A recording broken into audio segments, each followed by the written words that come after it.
Next on KROQ, Loveline. 106.7 KROQ FM in HD Pasadena, Los Angeles, Orange County. This is the world famous KROQ. Oh my God!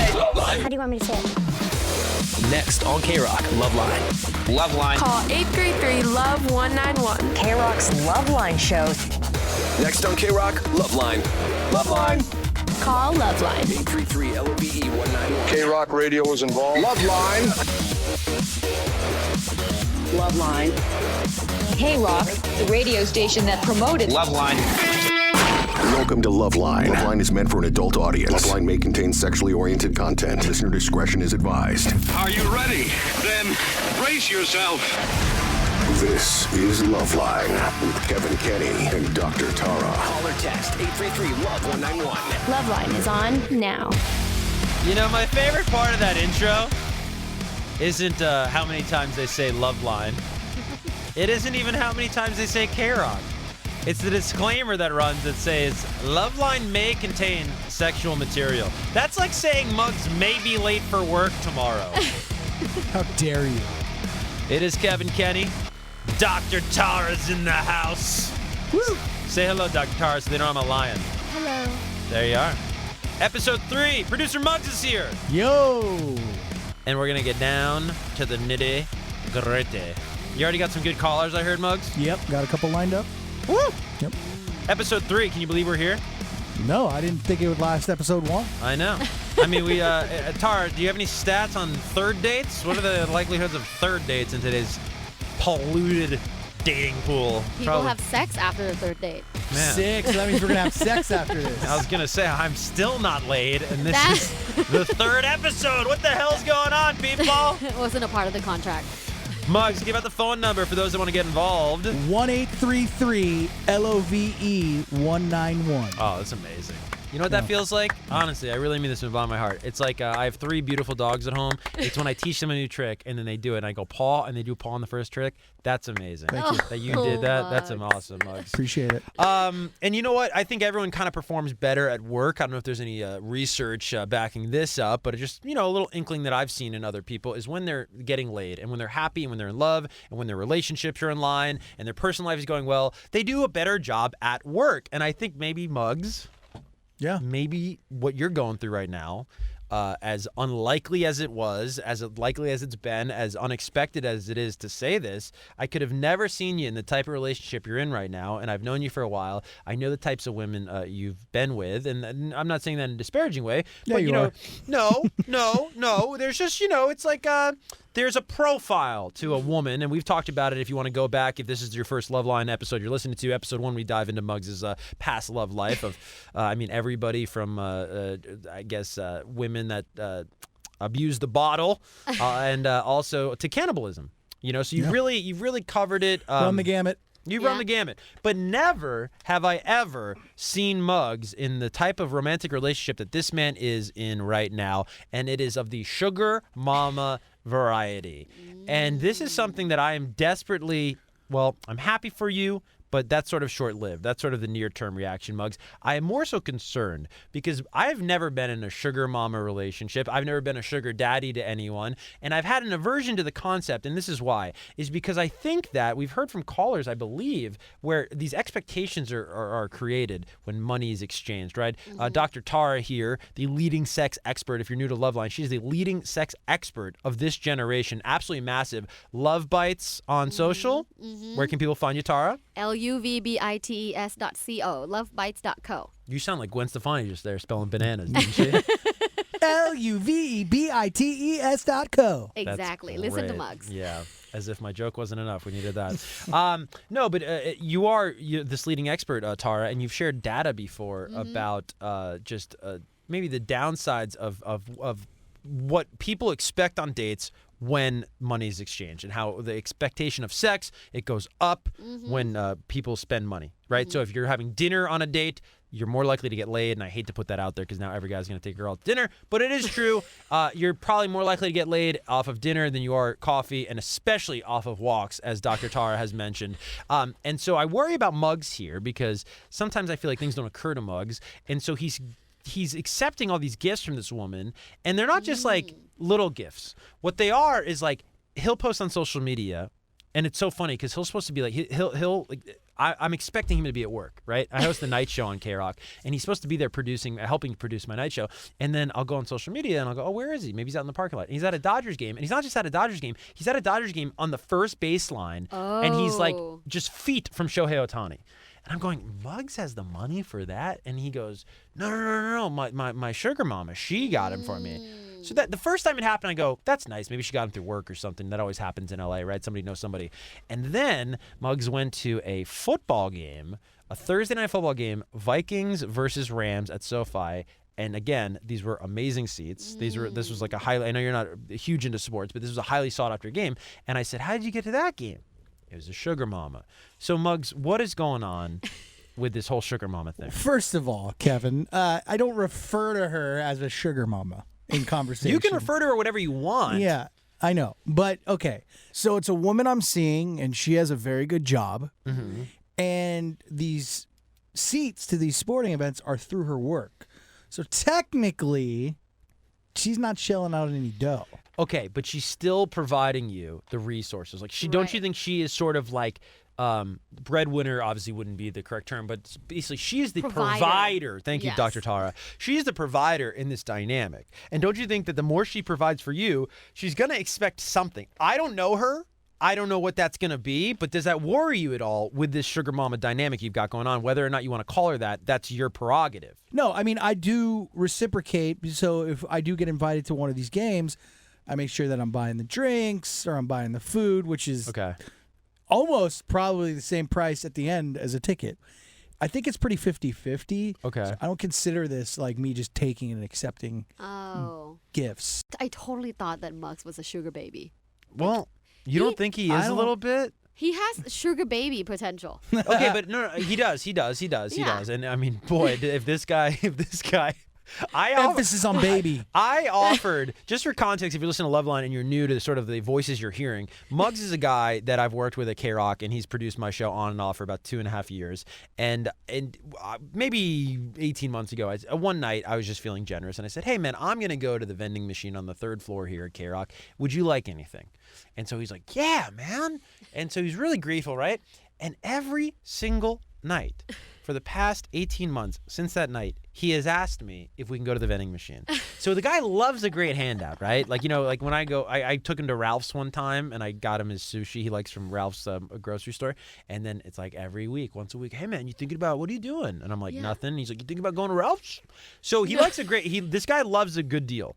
So I just, what I'm still concerned about Muggs, and I still will contend, Dr. Tara, that there is a sugar mama component here, is if, you know, working in music, I get to go to shows. You're, you know, it's sort of like a thank you for your support of these bands. You can then go, here are your tickets, and they're always great tickets from the record labels in the music industry, right? And so if I bring like a girl to a bunch of shows, even if I didn't pay for it, I am still the provider in that dynamic, right? And we've covered this where the expectations of sex and other things, they go up, right? So in your professional estimation of Muggs' current situation, do you not think that like that's at play here? A little bit. Yeah, I think a little bit is at play. But statistically speaking, like majority, like talking about 95% of sugar babies are in their 20s. So I don't know. Are you in that? What 20 years past are you in that bracket? Well, what about men in their 40s that act like they're in their 20s? Then that could work. That could work, couldn't it? That could work. I don't think anyone has done that research, but I might try to do that research just being inspired by you. But you're actually in the bracket of sugar daddies because like sugar daddies are usually in their 40s and 50s. Right. And do you think that's healthy? You think everything's healthy. That's my problem with her, dude. She's like Switzerland or something for a doctor. It's I am Switzerland. Well, let me say this. Sugaring or sugar relationships. Honey, honey. Yeah. Oh. You are my Muggsy boy. Someone get him a record deal. Get down on your knees. Someone stop now. him. Thank you. You can't stop Kevan. We all that's established. It's like nonstop KROQ. You just can't stop it. We've been trying for 40 straight minutes and we can't stop it. He's a Doberman. He's not a poodle. That's right. Anyways, sugaring relationships can actually be quite empowering for both individuals, the sugar daddies and sugar mamas, as well as the sugar babies, because from the sugar baby perspective, right, this is an economic opportunity, and it is seen as that. This is a relationship where I actually respect, because it's like there's no lies.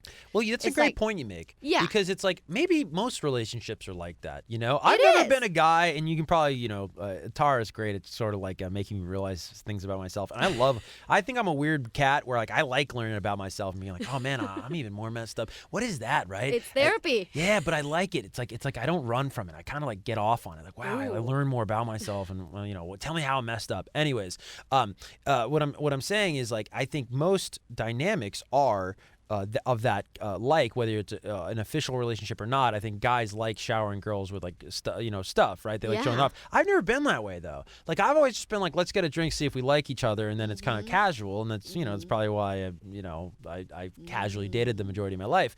But I think there's something to what you're saying, where like people will turn up their nose and be judgy about these sugar mama, sugar baby relationships, but that's most relationships probably. Yeah, that's most relationships. Like someone tends to be more of a provider. Although we are 2024, there are a lot more egalitarian relationships. Have you ever heard of that term? No. No. That's where like the provider, the caretaker role kind of even out 50-50. And it is a very common relationship type in Europe. Like European cultures really embrace egalitarianism, versus American culture is still like quite traditional, where someone is the provider. Anyways, with sugaring relationships, I do think that it can be empowering for these people participating, because everything is above the board, communicated up front, right? Like people that are on these like website, like seeking arrangement or whatever it is, like it's so clear. Like, listen, you take me on a date, it's $1,500, this is what I'm doing for you, giving you whatever it is, like girlfriend experience, and I want a bag. And like everything is just so clear and communicative. So for me, it's like, yeah, you earn my respect, because like you are confident enough to have that role, as well as the sugar daddies and mommies. Like you go for it. Like that's what you want, and you shouldn't have to be shy or ashamed about what you want. How do you feel about sex workers? I'm for it. Yeah? You think we should Yeah. decriminalize it and legalize it? So I've heard two things. Like one, we definitely should decriminalize, right? Yeah. It's not their fault. Like obviously there's demand, there's supply. Yeah. But secondly, I have heard from some sex workers, especially online sex workers, that don't want it to be like completely legalized, because they don't want a bunch of different regulations from the government. But don't you think it would like protect the safety of like the sex workers, right? Like it would probably, Yeah. I think it would take a lot of the human trafficking element out of it, right? Yeah, it could. Yeah, kind of like Yeah. in the Netherlands, like in Amsterdam, where sex work is completely legal. If you go to the red light district, you can like walk in. There's like an iPad. And you like see the girls on the iPad, and you can select like different things. Really? Yeah, you can select like amount of time. I've always heard about the red light district, but that's what that Amsterdam. is? Yeah, I was just there this summer. It's all like Really? very nice, very clean, very legit. Like, yeah, it's a nice facility. See, I can't do that because I'm like too aware, like Like I've you had don't want to pay buddies. for sex? Yeah, like I've had buddies when you go to like a strip club or stuff like Yeah. that. Or I mean, I remember there's a great hooker story. Can I say hooker? Is that a bad term? I don't think you can. Okay, so what should I call them? Prostitute. Okay, so I have a great prostitute story of a buddy, but I don't know if I should tell it because I think maybe somebody listening might know who it is. But anyways, that's never been my bag because I'm like too super aware, and I'm just like, I know that you don't really like me. Like, you know what I mean? But maybe you do. Maybe they do like you. No, because I also know people, like it comes up in music a lot, like, people think like they're your friends, like the artists are your friends or the bands are your friends, but it's such a transactional relationship because you're playing their record or you're playing their video on MTV or you're helping them out somehow with like a look, you know what I mean? And then you can get wrapped up in it, as most of us do early on in our career, where you go, oh, this is my friend, because a lot of these people, they're like, they're so personable. They're so personable. And if you're naive in this business or you're not self-aware, you will totally think these people care about you. But it's all a business. And I always used to joke with buddies of mine back east when we were working in New York on the radio that it's like, dude, if you think these reps like you, if you think these bands like you, you also probably think strippers like you. And strippers don't like you, dude. They're at work right now. You know what I mean? I'm friends with a lot of strippers. You mean erotic dancers? Well, I can't say strippers. I have stripper friends, but that's no. Well, you know what's so funny? Like I think erotic dancers. dancers. But they call themselves strippers. Anyways, hey, by the way, if you're a stripper listening, I mean, no disrespect. Dude, I used to go to a place called Scores in New York, and Scores in New York, I have to talk about this for a moment, had the best deal ever. And so I used to host an afternoon show on MTV, and when we would wrap the afternoon show, it'd be like 5, 6 o'clock at night, and Scores in New York, this is like 5, 6 years ago, would have a deal where you could get in for free before 9 p.m., and the first 2 drinks were free. And so what we would do is we would just take the crew there. I don't even think MTV does this. We would just take the crew there after the taping, and we just drink for free. You know, watch the girls dance, the erotic dancers, and then we would just go out, for the night or whatever. I would do a radio show eventually, and then, but like it was like the best. You drink for free. That's a great deal. Oh, it was ridiculous. They clearly don't do it anymore because it was like we were just robbing them of their alcohol. All the people taking advantage of them. Yeah, but no, I'm a huge advocate, and it's funny Have you been to Jumbos? No, I haven't. That's like what in LA. It's what yeah, topless. in Hollywood. It's so fun. Is it fun. topless? It's a strip club.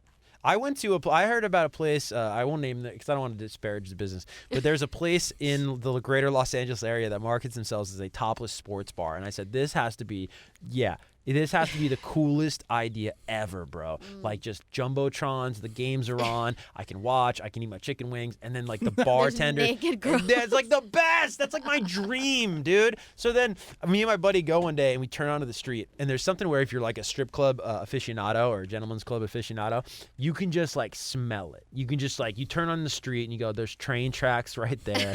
There's an industrial park right there. The train track. Yeah. And you just go, all right, dude. And we both looked at each other at the same moment, and we go, this is just gonna be a strip club, isn't it? And it was totally just a strip club, and there was like 2 TVs with like the USC game on. It was like so not a sports bar. But I don't know, it's funny, I enjoy that experience, but I don't enjoy the idea of prostitution.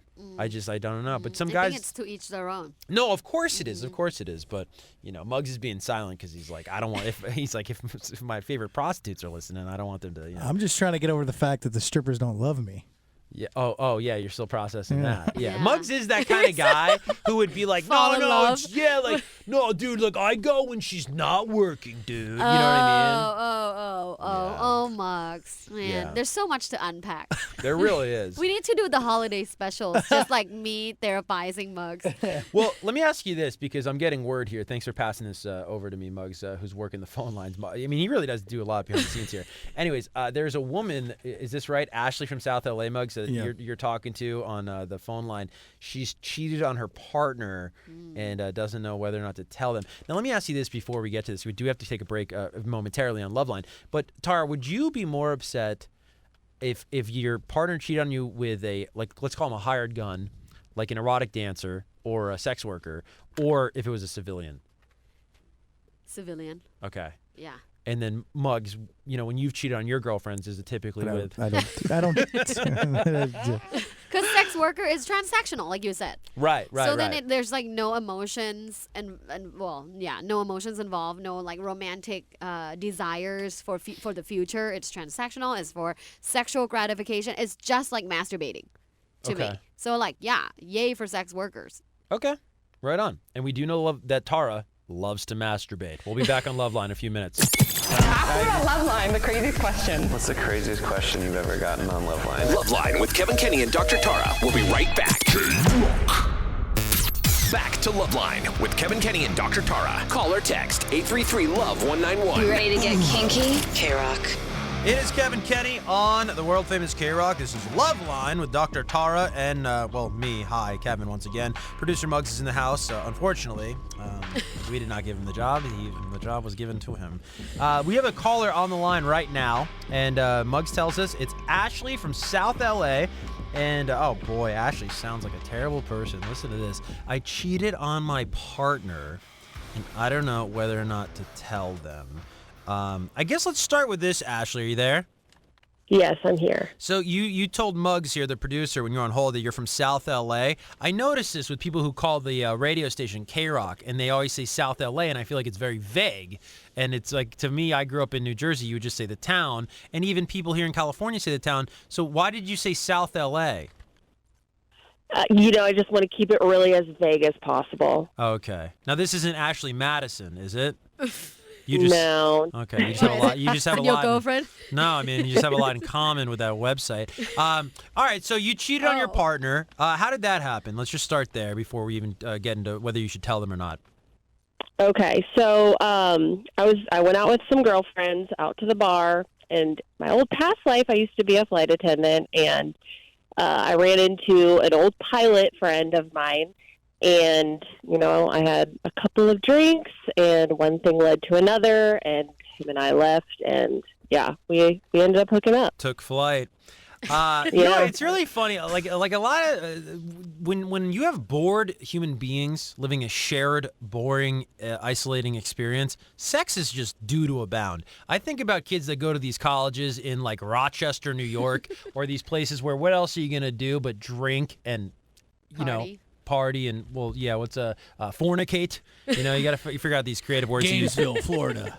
Yes, that's a good example. Go to football games and and you just you get together. And the same thing with flight attendants, because I used to see quite a few flight attendants. And if you're out there right now and you're a single man or a single woman and you want to have a great time with somebody, no strings attached, a great vocation to pursue your suitors is what is it called? The aero what the air industry? The airline industry? Airline industry. Yeah, Sorry. airline, yep. But yeah, so I mean that's kind of lonely as it is. So are you still a flight attendant, or you used to be a flight attendant? I used to be a flight attendant. It's a very lonely life, wouldn't you say?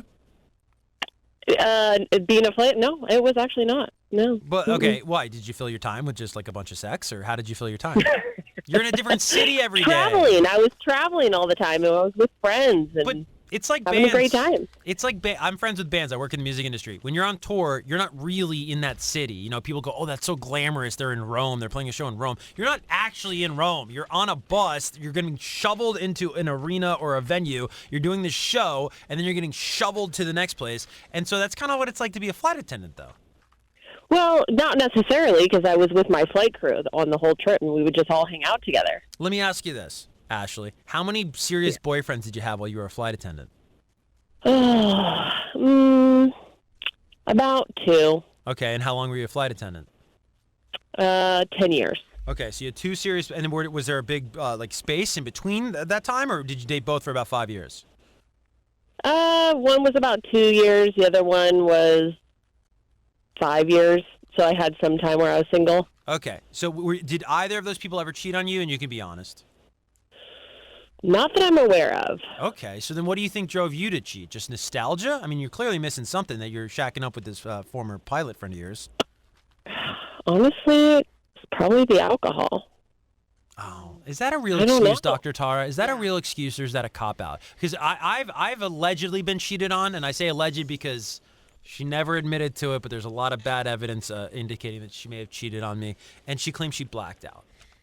Depends on which statistic you want to cite. We see from like 1/3 of infidelities involve people being intoxicated. So if you're thinking 1/3, she's 1/3. That's the statistic. I think it's very, very common. But there's a famous Eminem song I will not quote right now. You remember "Guilty Conscious"? What'd he do? Like trip, fall on his, Never mind. Yeah, don't quote that. I'm not going to quote that. Anyways, but it's my never point a is, good alcohol excuse. can't make you sleep with somebody. It just can't. You have to have a desire. No, sometimes you have a lapse of judgment when you're super intoxicated. It is bad. It's bad. No. And I would never condone infidelity. However, it is the fact of life is when people are intoxicated, they do not make good judgment. Muggs knows this. Well, yeah, I mean, literally. It's like that one song, "Guilty Conscience." Yeah, exactly. Right. All right, stop. Now, before you go in this liquor store, than George we don't Burns. want to have to pay Interscope Records for this podcast episode. No, but seriously, like you couldn't feed me intravenously enough Mike's Hard Lemonade to sleep with Muggs. Do you know what I mean? You just couldn't. So I'm saying there has to be a desire there, and I think to blame it on alcohol, as Ashley is right now from South LA, I just think it's a cop out. What's your relationship like, Ashley, right now? Are you married? Is it you said you cheated on your partner? I mean, that could mean a whole lot of stuff. Is that your boyfriend or girlfriend or? No, it's actually my husband. Okay. And how long you been married? I have been married for 5 years. Okay. And how's the sex? It's pretty good. I would say it's pretty good. So then why are you cheating on this guy? I mean, that's a good question. I don't know why I did it, but I just want to blame the alcohol. Well, did you ever sleep with the pilot in the past, or was this a first-time thing? No, I've slept with pilots in the past. No, I know pilots. I mean, look, you know what's funny here? This is what I love about cheaters, man. You get them talking, and then it all starts to come out. Because she was a goody, little too goody two-shoes, as whatever the phrase is, right? And she had 2 boyfriends in 10 years, and now she's like, oh no, I slept with pilots. Well, I had a little. I had like 3 years of being single. No, I know. You are not actively listening, Kevin. I'm not slut-shaming. I've already established on this episode I don't slut-shame anymore. I did in a past life, but just like Tom Brady retired from football, I also I commentate slut-shaming, but I don't partake in it. I might watch it happen, but so I'm not slut-shaming you, Ashley. But what I'm trying to get at is, had you ever slept with this pilot before? Yes. Okay. So was there something that he offered you that your husband does not offer you? Is he a different built man? Is he a different kind of lover? Did you have a different experience with what he provided you than maybe, say, what you're doing with your husband right now? Probably. Yeah, probably. Okay. He probably did offer a little bit of different spicy things. I think in the Loveline rule book probably is yes, Doctor. Would you say that? Husbands too vanilla. Oh, is that okay? So, Doctor, is that what you're hearing? What I'm hearing is your sex life. What I'm hearing is that your sex life might be a little boring, because when Kevin asked you, you said it's pretty good. And I don't think you would ever want your spouse to say your sex life is pretty good, would you? I don't know if I ever want a spouse. I mean, that's you would want your spouse to say it's great, right? Right. You want that to be the real life experience. Is that our sex life is great. It's like when chicks when they fake it with you, right? And you like that. Who are you talking to? Mugs.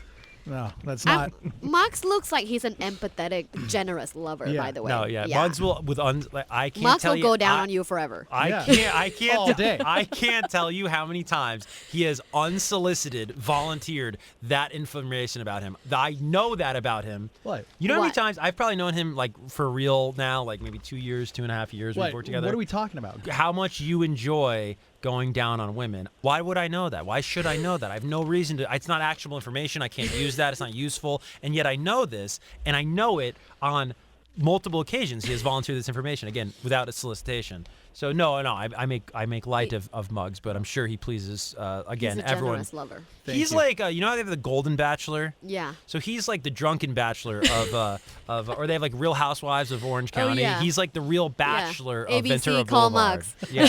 No, he really. A spin-off. Like I'm sure K-Cal needs the ratings. They could just put him on after the football games, and he could just do the Bachelor on Ventura. All right, I'm sorry, Ashley. I know you don't have too much time.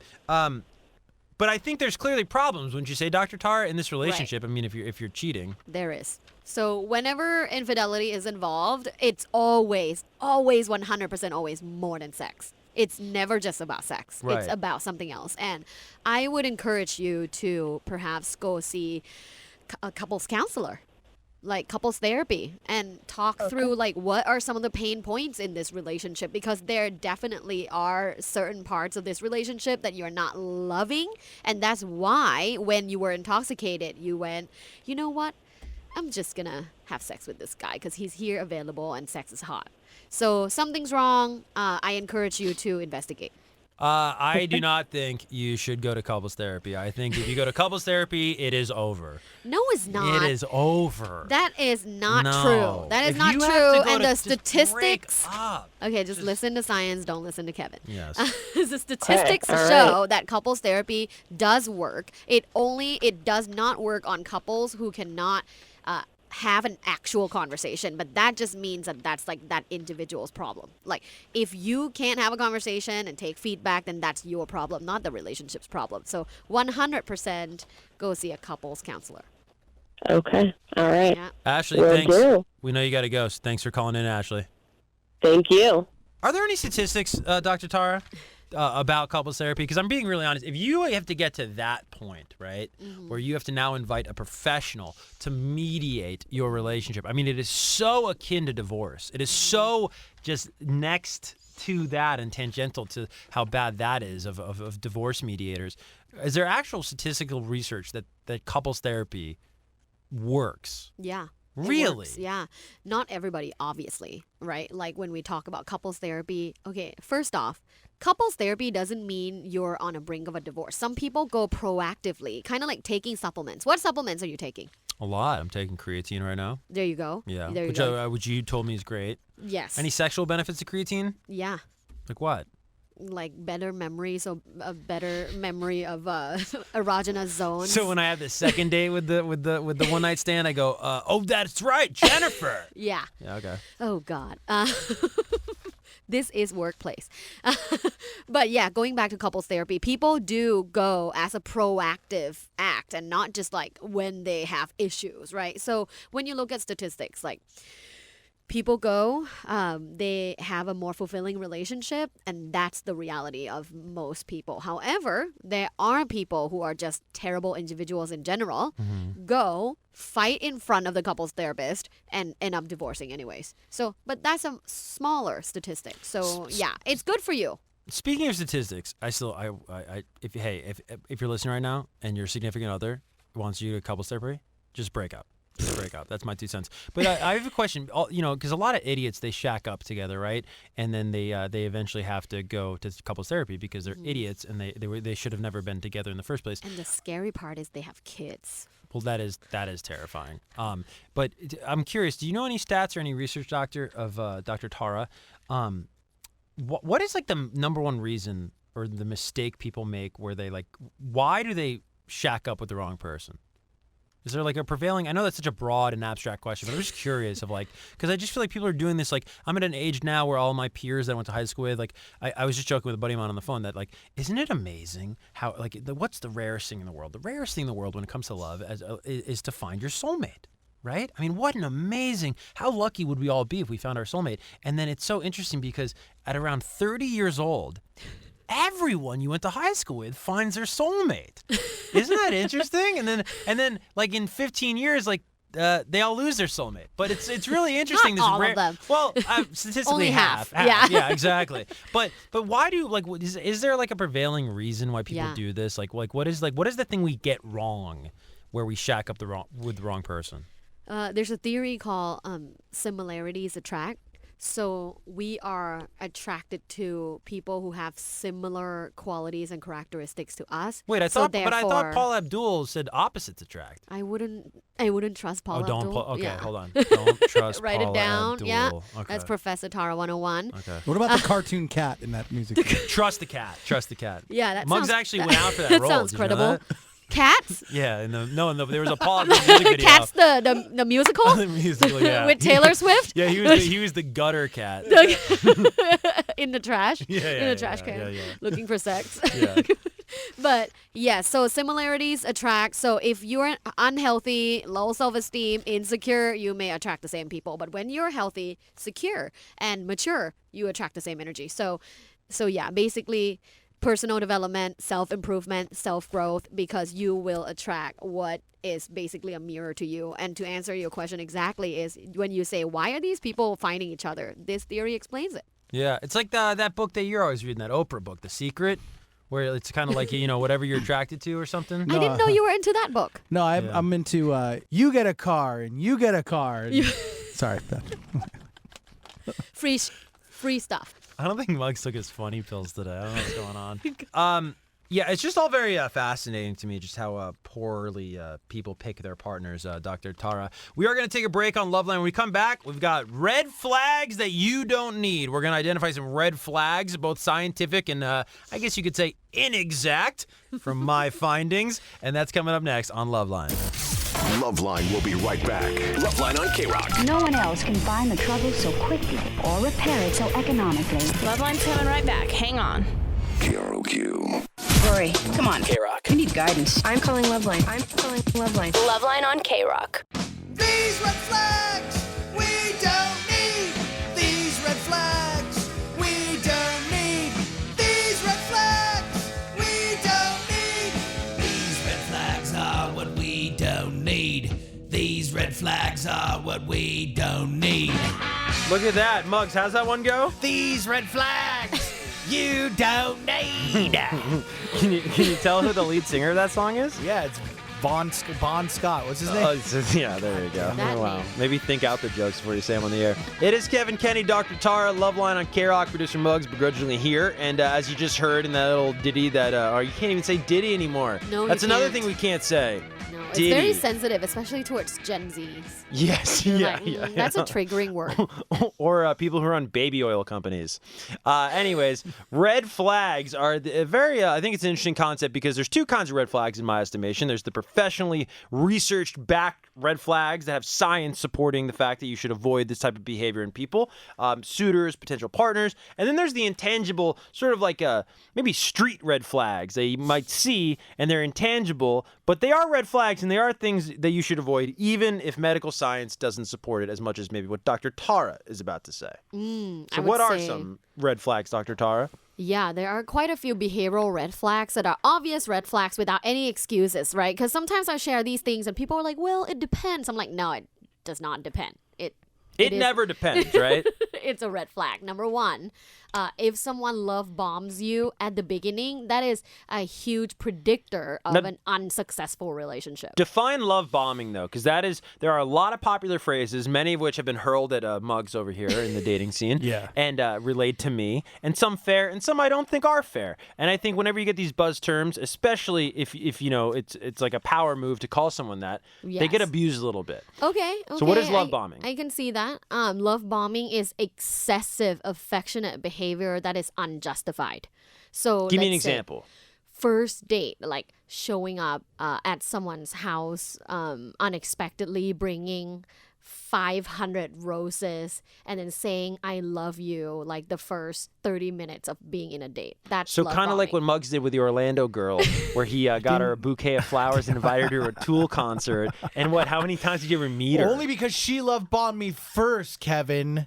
So all of that is And trauma dumped, red by the flags. way, Tara. Red flags? Trauma dumping is the big red flag. You know what I think is the love bombing that I would look out for is you shouldn't be going on a vacation with anyone, right? Like in the first 3 months of dating them. Oh, that's interesting. I think of the people that go away on vacation, they run away together and things like that. But I do understand love bombers because we live in a day and age of post-iPhone world, and everything is just so efficient. You know, you can get your groceries, or if you want a taco right now, Muggs' eyes are getting big. We're not doing this, Muggs, but we could. Man. We could use an app. And they would just bring us a taco, right? And so if people want sort of the girlfriend or boyfriend experience, but they don't want to like put in all the work that requires, love bombing is a great alternative. That's why they do it, but it doesn't mean it's healthy or good for you or good for them. So ultimately, it is not a good behavior to adopt. And if you consider yourself someone that does a lot of love bombing, you should talk to a therapist. But, okay, how does it become a problem? Why is it a problem, right? Because it becomes a problem because it falls off. A lot of love bombing is only about the getting of something. The hunt. Right. The getting of something, the chase, the getting the prize. Once you get the prize, it's over. It's like dogs chasing cars. Right? Dogs chase Do they cars. ever get the prize though? Yeah, but then if they catch the car, what are they going to do with the car? They can't drive the car, right? So why are dogs chasing cars? Why are these guys on the hunt and then they get the girl and they go, oh, I never even wanted the girl. I just wanted to get the girl. Yeah. Which is very different. Now, do women go through that? Do they ever like hunt men like that? Or they're sort of, really? Yeah. This is not gender specific. Okay. There's lots of women that love bomb all the time. And this is usually from their insecurity and being uncomfortable being alone. Like they will find someone, and if they get interest from this person, they'll immediately like love bomb the person, saying I love you early, texting them all the time and trying to spend all the time with them, coming over to like clean the apartment and like help them out with like their like dentist appointments, and just overdoing things that are not considered like quote unquote normal in a in a healthy relational development. Now, that's your red flag. Muggs, do you have a red flag before we go on? All of that was just mentioned. Well, you talked about trauma dumping. How would you define trauma dumping? Is that another red flag? Oh, yeah, that's totally a red flag. That's like when someone immediately overshares all of their past what if they're just an traumas open and person? difficulties. But it's in societal norms to not share these things immediately to someone you just met. But what if you've already made peace with it? Because I think I'm somebody who talks for a living, and I interview people for a living, right? And so what interviewing is like you kind of have to make a stranger, albeit a celebrity more often than not, comfortable enough to talk to you about intimate things in a matter of moments, because you only have 10 to 15 minutes with them overall for the entirety of the conversation. And so you develop a way of talking to people and putting them at ease. And then you also develop a comfort, especially like someone like me who's been to therapy many and many a time since I was a teenager.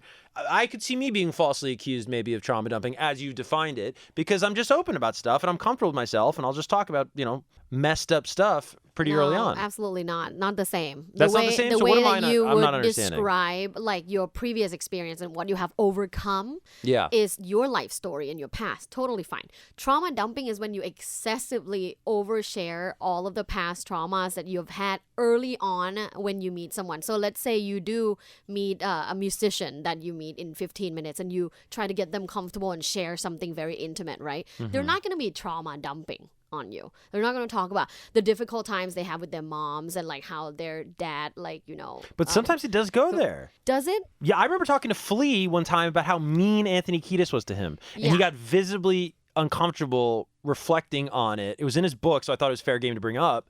And it was like a very real moment of like, he was uncomfortable. Yeah, and but I wasn't making him uncomfortable, I should say. It was, he was reflecting on this uncomfortable memory and this sort of like a complicated relationship he has with someone he loves deeply in Anthony, the lead singer. I always forget, Right. Dr. Tara doesn't know music. So these are the I Red Hot know Chili music. Peppers. That is preposterous. We were in a meeting one time and they go, yeah, and then maybe we'll play like a KROQ song or two. And then Dr. Tar goes, what makes a song a KROQ song? These red flags. Yeah, exactly. What are yours then? Well, so mine are less scientific, right? So you asked me to put this together, doctor, and I took the doctor's orders, and so I do have a number one red flag. Okay, now Muggs, what do you think is like the number one? And I actually wrote it from the female point of view, or honestly, anybody who dates guys in 2024. My number one red flag that you need to avoid if you date men in 2024 is, I wrote down, guys that are super into the Joker. What? The guys. I was Like- walking around the other day and I saw a guy in a bomber jacket. By the way, if you're wearing a bomber jacket in 2024, you're a loser. Do you agree? Over. It's over. It's so over. It's so over. This is not a high school We've had like musical. 3 presidential elections since that was cool. I don't know. They're pretty cool still. Yeah, well, Muggs is just coming around to him, you know what I mean? Those are just hitting the valley. is what people wear at that bar. Yeah, exactly. Everyone's in the bomber We've jackets. always worn But bomber it was- jackets in the valley. What made it even worse was it was a bomber jacket with the Joker on the back. And I just think it's like, there are certain things where if you're excited for him, I'm happy for you. You think of a thing like that happens here in LA once a year, right? Comic-Con, the big one in San Diego as well. And I see that stuff and I go, that's awesome, right? That's great. Like, people are so passionate, even as adults. Disney adults, I think, is an unfair term. People are just passionate about that. But the one thing that I think, if you're passionate about, you do deserve to be on a no-fly list is the Joker. Let me ask you a question, though, in all fairness. If that clothing brand that you always wear that I can't mention the name of on the radio, Yes. if they came out with like a Joker theme Wouldn't get my money. Wouldn't get my money, bro. No. Why are you so into the Joker? I think Why it's are you weird. so into the Joker? And I think, honestly, I just, it's a little concerning. And every iteration's concerning because there's all of these different types of men. So I want to be very clear if you're taking my advice on Loveline tonight. If they're into the Jared Leto Joker, that's not good. If they're into the Heath Ledger Joker, that's not good. If they're into the Joaquin Phoenix Joker, that's not good. Jack Nicholson Joker, though, yes. Yeah. Actually, I want to. Hey, if you're listening tonight and you're in LA or you're listening on the podcast and you act like the Jack Nicholson Joker, I want to party with you at Kevan Kenney on What social. about the Cesar Romero Joker? If you're into the Cesar Romero Joker, you're probably in an old folks home, and I Well, don't I know don't if we should think be. Tar knows who that is. I don't know who Well, that I don't is. think anybody who like didn't watch MASH knows who that is. It's 1960s Batman TV No, show. I'm talking about these modern day like Joker freaks. The guys No, who wear I like think it's flat really brim weird. hats, but it's like it's not the Dodgers, it's Joker. Yeah. I would be scared if I go on a first date and I see this guy. Dude, or like the guys that go as Joker. Look at all the creeps that have gone as Joker for Halloween. guess one of the biggest creeps of all time. Diddy went as Joker. No. Like 2 or 3. You haven't seen this? No. Dude, he's going up to like Tyler the Creator in his SUV and Tyler won't open the door. Oh, really? Yeah. Oh, how telling. And that's what I'm saying. So I think if you meet a guy on a date and he's super into the Joker, if you go back to his spot, and I think that's something where when you were single, right? Yeah. I would be so terrified as a woman to go to a guy's place for the first time. Because what if that know. guy's a weirdo? And you go in there and there's all these Heath Ledger posters and his Facebook picture. Like he has a Facebook picture. I think that's a red flag. If your guy actively posts on Facebook, that's my second red flag. I just made that my second red flag. If you click on his Facebook, dude, I'll raise you one. You want to know like a very specific type of red flag if Yeah. you're dating men? If you go on his Facebook and he has a Facebook header photo that has been updated in the past 4 years, that's a red flag. What's a Facebook header photo? Exactly. That's the natural response to that question in 2024. But there are people out there that have Joker as their profile picture and then like a banner photo, and they actually do update people on whatever the hell they got going on. That is, I don't know. I have to agree with you on that. Yeah. It would be like, why do you have so much free time? But in a serious note, what's attracting these people to the Joker, I think, is the problematic part. You know, if you see yourself Fair. in that character. What about people that wear the ghost face? Who does that? Like during sex? Yeah. Is that what you do? No, I don't do that. Who wears the ghost I think face? Have that's you what ever he worn a does, and he's just checking Have you if ever it's worn a normal. mask during sex, Mugs? No. No? No. Never? Really? Has she ever worn a mask during sex? I've worn all my clothes during sex once. Have you really? really? Yeah. What, were But you how in does your public? penis come out? No, I mean, He just took that thing out. You couldn't even tell. Oh, burn. Wow. No, but it's true. All right, we'll be right back on Loveline. More Loveline coming up with Kevan Kenney and Dr. Tara. Call or text 833-LOVE-191. KROQ 106.7 KROQ FM in HD Pasadena, Los Angeles, Orange County. This is the world famous KROQ. This is Loveline. Yeah, we get kinky so tight. Welcome back to Loveline. It is Kevan Kenney, Dr. Tara. Say hello, Dr. Tara. Hi. How are you? And producer Muggs. Now, you can call live into Loveline when we do the show. You can also obviously DM Dr. Tara or moi. Or you can actually leave a message. And this next caller, Damien from San Gabriel, left a message. And the only reason I'm giving you this context is because, Muggs, you have made a song for Damien. Yes. And you said don't talk to Damien until you play my song. So you It's made a must. Okay, so you made a song. Was this inspired by Damien? What, you heard his message? Yep. And then you wrote a song. Yep, here it is. About Damien. Okay, so here's his. This is so odd. This is Muggs' song about Damien, who we haven't even met yet. Let's listen to this. Might as well face it, you're addicted to porn. Might as well face it, you're addicted to porn. Might as well face it, you're addicted to porn. Might as well face it, you're addicted to porn. Might as well face it, you're addicted to porn. Might as well face it, you're addicted to porn. Might as well face it, you're addicted to porn. Might as well face it, you're addicted to porn. I'm glad you're putting your time to good use, Muggs. I'm great with that. Damien! Are you there? Yeah, I am here. All right, let me go out on a limb, Damien. Are you addicted to porn? I think I might be, yeah. All right. Well, it sounds like Muggs definitely thinks you are because he made a song about it. Now, let's define it because I know Dr. Tara's I know what she's gonna do because she's. This has come up before. We've gotten in debates. It's not arguments with Dr. Tara and I. We love each other, but there's these really healthy debates. It's almost like sparring matches you'd see boxers do. But instead of that, we're not punching each other. We're just debating sexual topics. Of course, and I, as the classic man, have the arrogance to debate a doctor. Where I just don't know anything. I've just had a lot of sex. Anyways, we were having a debate about porn addiction, and I think Dr. Tara thinks that there's not such a thing. No. If a guy wakes up and just jays it all day long, right?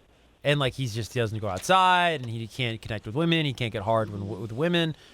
That guy's not addicted to porn? That could be hypersexuality, which is a diagnosable condition, but porn addiction isn't diagnosable. It's not a clinical term. You don't think that the rise in young men using Viagra is not in direct correlation with porn being more accessible than ever in human history? And the desensitization. You don't think so? I mean, there is definitely clear statistics on younger men being exposed to porn and using it more regularly. But it doesn't mean that these men are addicted. And plus, like I said, according to the DSM, which is basically the book of, all the psychologists will refer to, there's no such thing as porn addiction. So what is an addiction? You can have other types of addiction. But what is like an addiction? Yeah, it's when you keep going back for the same dopamine hit. That's an addiction. But what if I just do something and I enjoy it? See, I think an then addiction is that's when you just a don't want to hobby. do it. I know, but that's what I'm saying, though, because, I mean, your definition of an addiction is just like you Then keep you going back. crave it and you need it and you need to also increase the dose. That's an addiction. Then it becomes problematic. So if it's a problematic, a big issue thing in your life, it impedes you from being a normal human, going to work, having a relationship, hanging out with friends, then it's a problem. Then yeah, that's an addiction.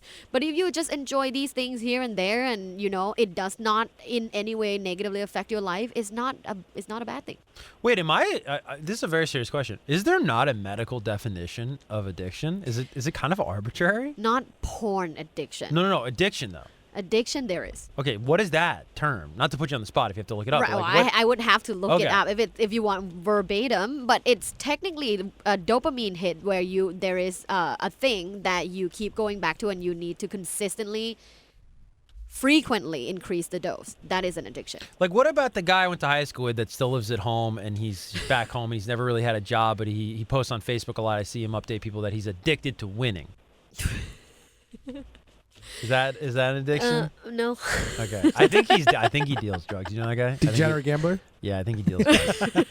All right. So we have a doctor here, Damien, that thinks that porn addiction is I guess not a thing, or is that what you want to say? I don't want to put words in your mouth.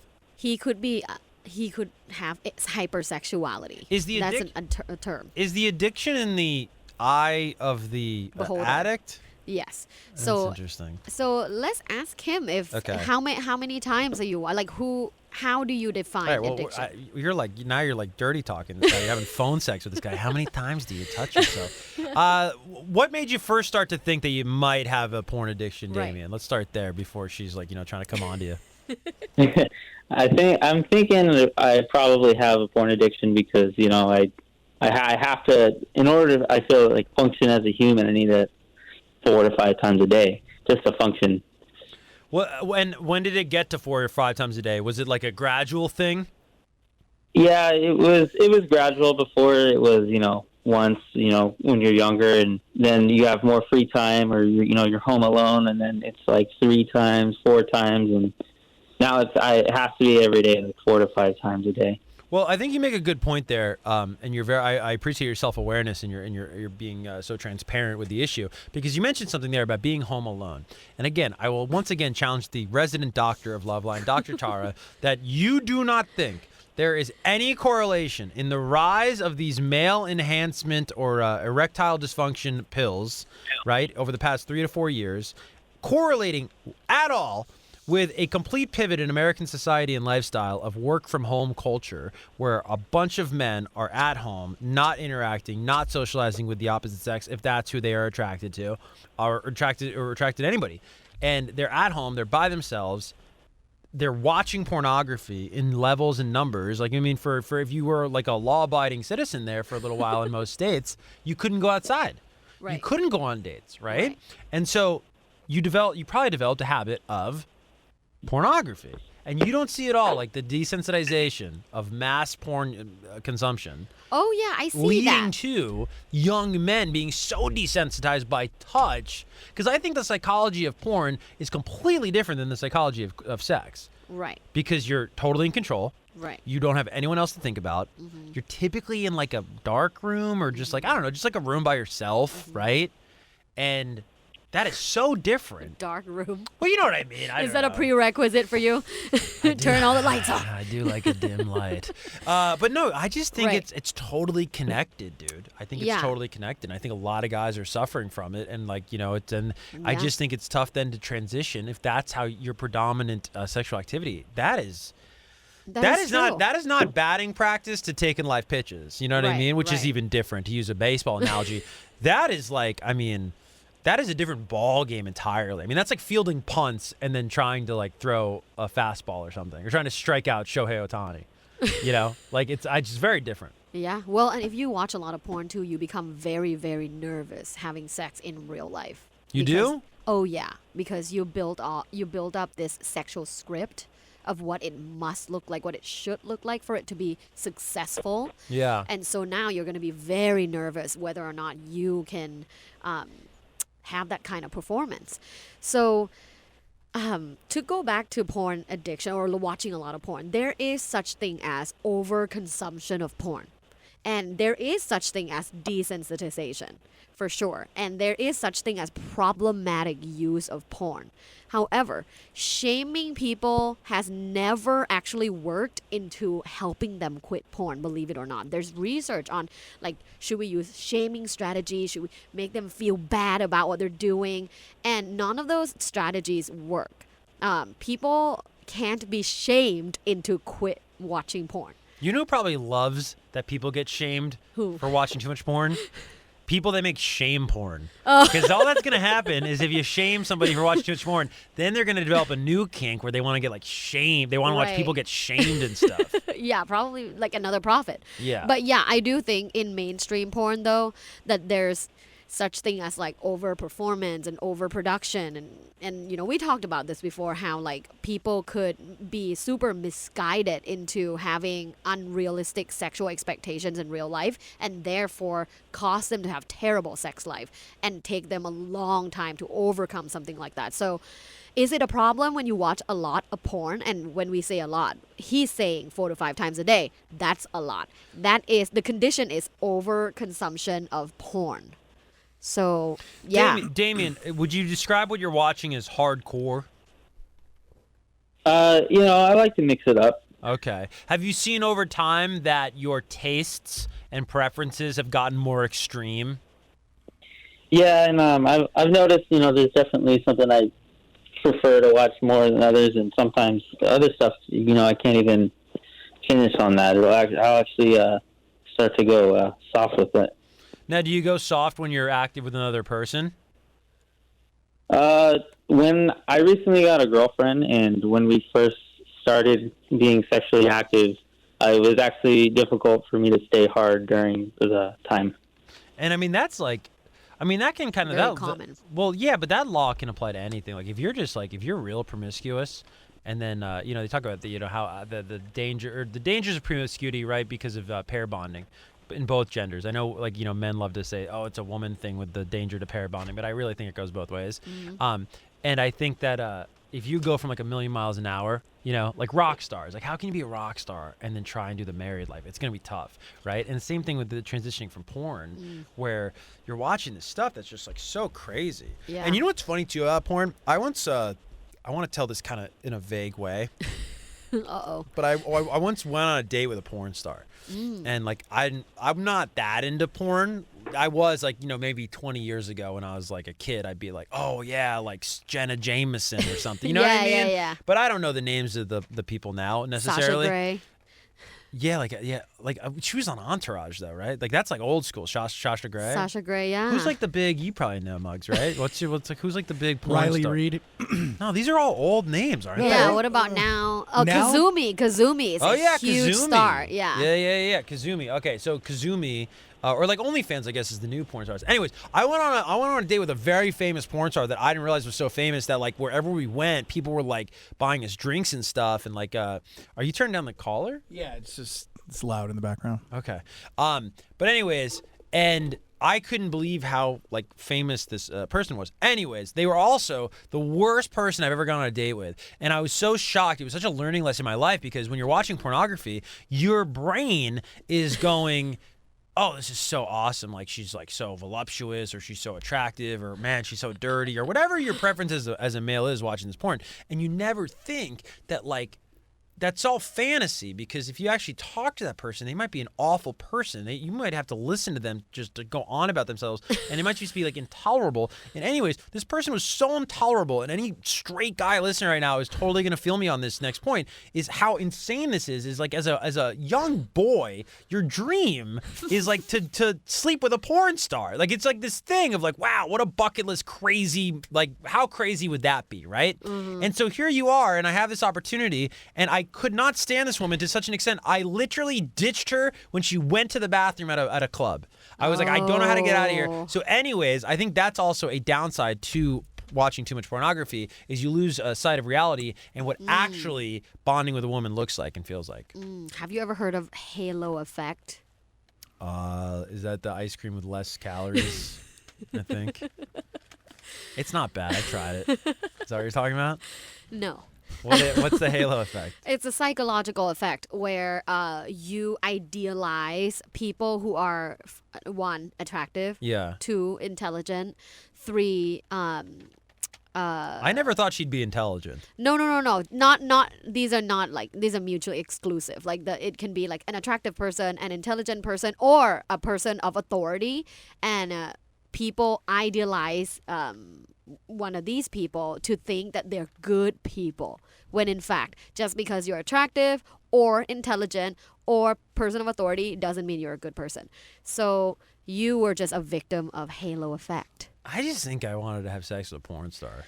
Yeah, well, and you thought that she was going to be like a nice, fun person, and I she thought wasn't. she'd be tolerable. Yeah. You know, I well, thought she'd just be tolerable. You're just but, a victim of halo effect. Well, maybe.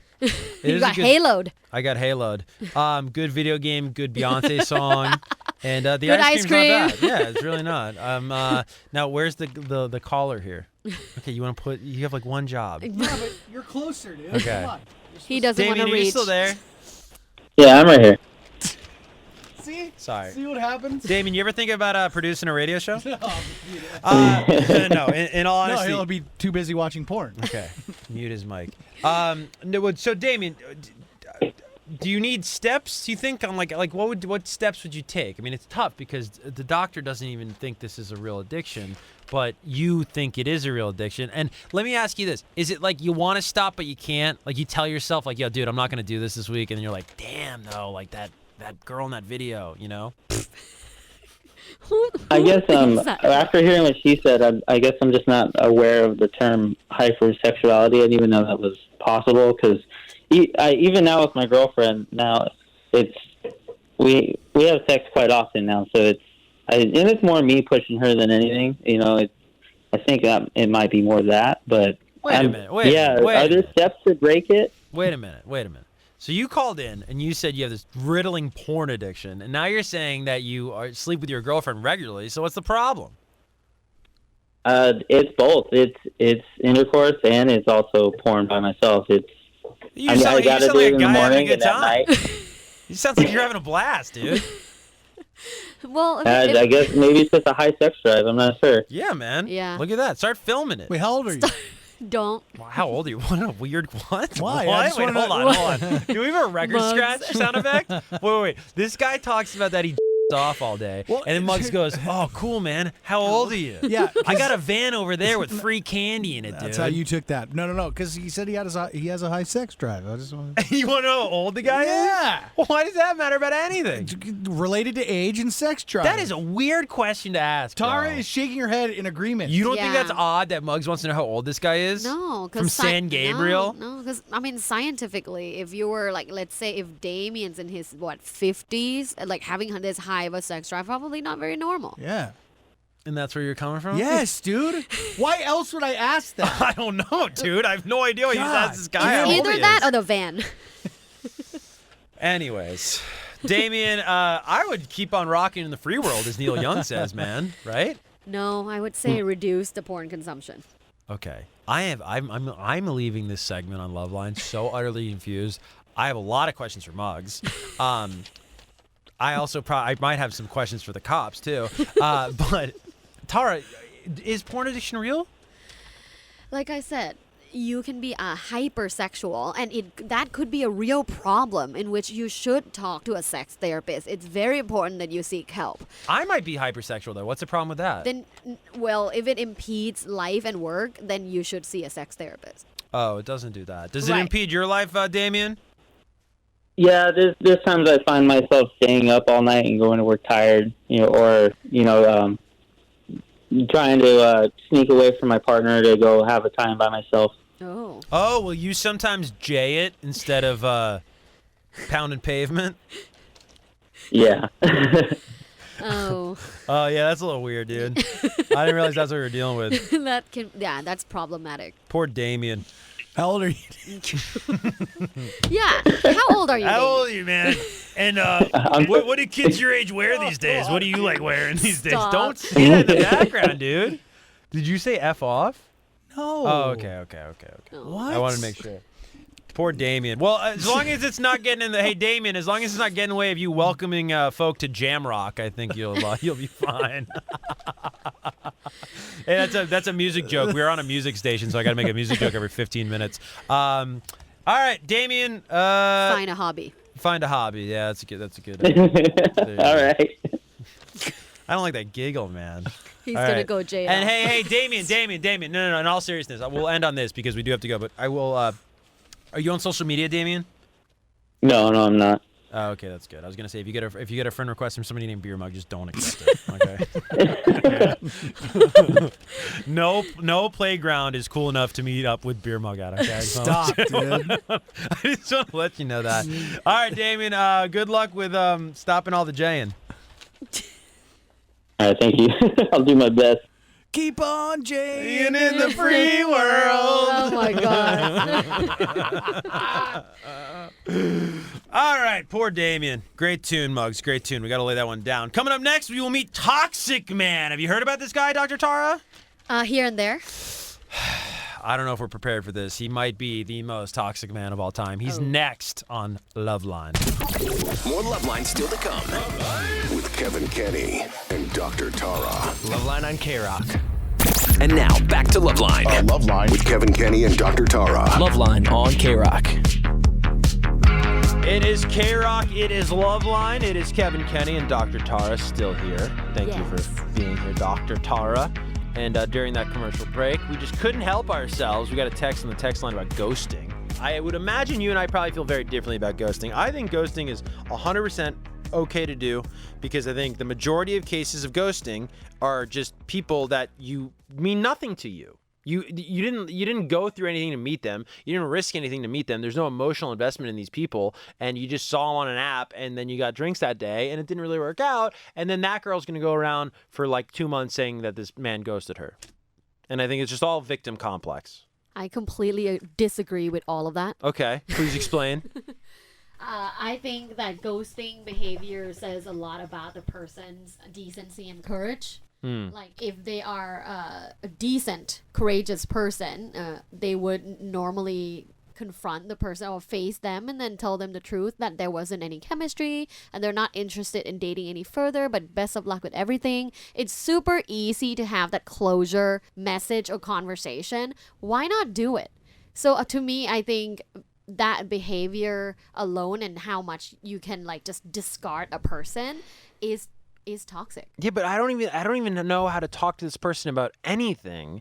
I've met them once, and now I have to navigate how to like give them bad news. Yeah, like you've gone on a date. Right. Yeah, they deserve a quick note. It can just And what's be a that text. note where I'm just gonna be like, hey, I wasn't feeling it? That's I feel that's so much worse. No. Maybe I'm you. You don't think that sometimes it's nicer to be like, maybe they missed the text. No. Really? No, I think what's best is honest and upfront communication. Everyone appreciates that. Real? You would rather a guy say to you like, hey, like wasn't feeling it, this, that, the other, versus ghosting? 100%. Huh. Yeah, because that's closure. And I don't take that personally when someone is not into me or didn't have chemistry with me, because it's most likely that I also did not have chemistry with you. So that's fine. Right. But the conversation to end the date, I think it's like just human decency that people should be doing more, especially LA people, because I help Like a lot of my clients are LA based, and like the stories that I hear are horrible. There's just so many. What's the worst story you've heard?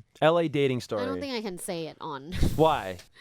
Because it involves things that are not illegal? particularly, Illegal? It's not things that can be talked about in a public radio, Is there what's the worst ghosting case you've ever heard? Oh my God. Yeah, so, I'm not talking about like assaults that happen. My God, God forbid.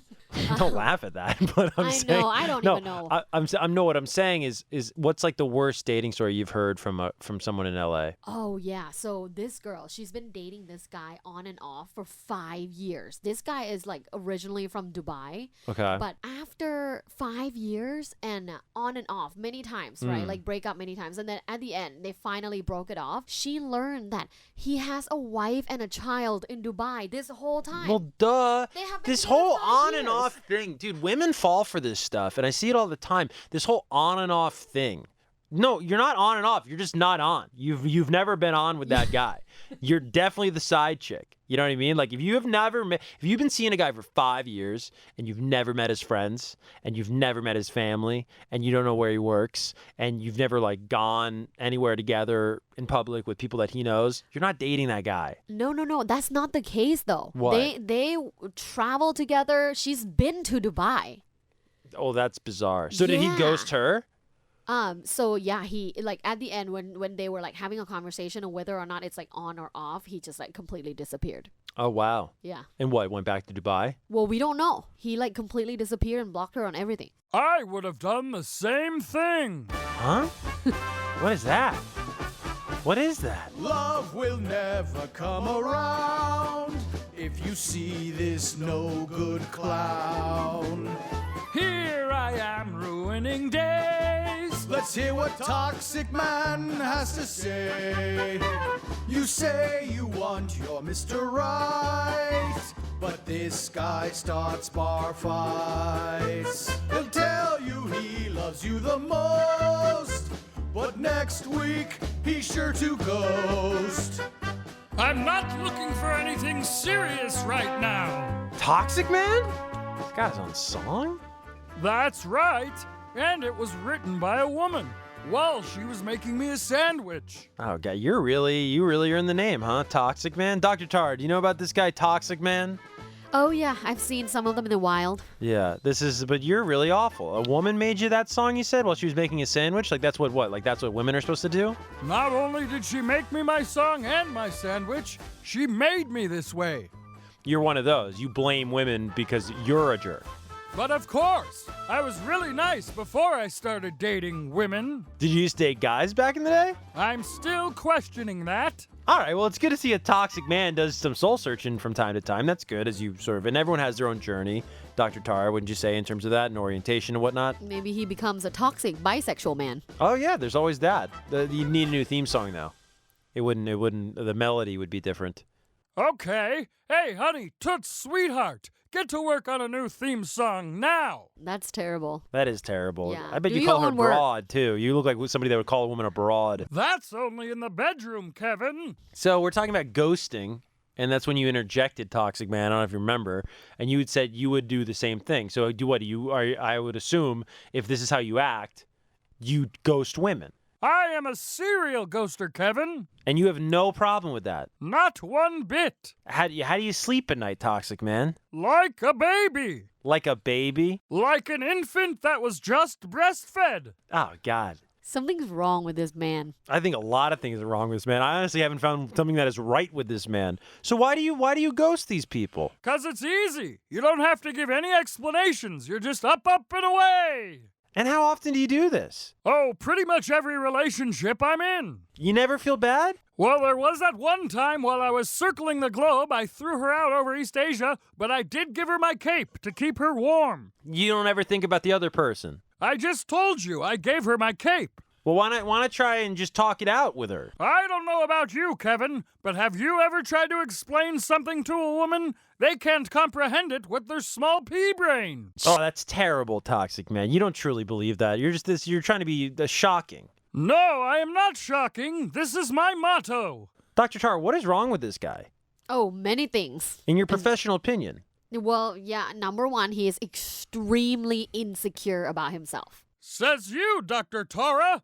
Who's even letting women become doctors these days anyhow? Are you doing air quotes? If you're a doctor, who the hell is making me my sandwiches? All right, I got to draw a line somewhere, dude. I mean, Dr. Tara, when you hear a man talk like this, so ill of women, what is that typically in your professional, doctoral expertise? What does that harken back to? Typically, probably childhood abuse. From the mother? Yes. Really? Did not have good role models or was abused by their mother, or their mother was extremely distant and cold and did not give them affection. So for them, they see women as like the enemy rather than someone that gives them comfort. Now, is it possible if a man has a bad relationship with his mother to have good relationships with women?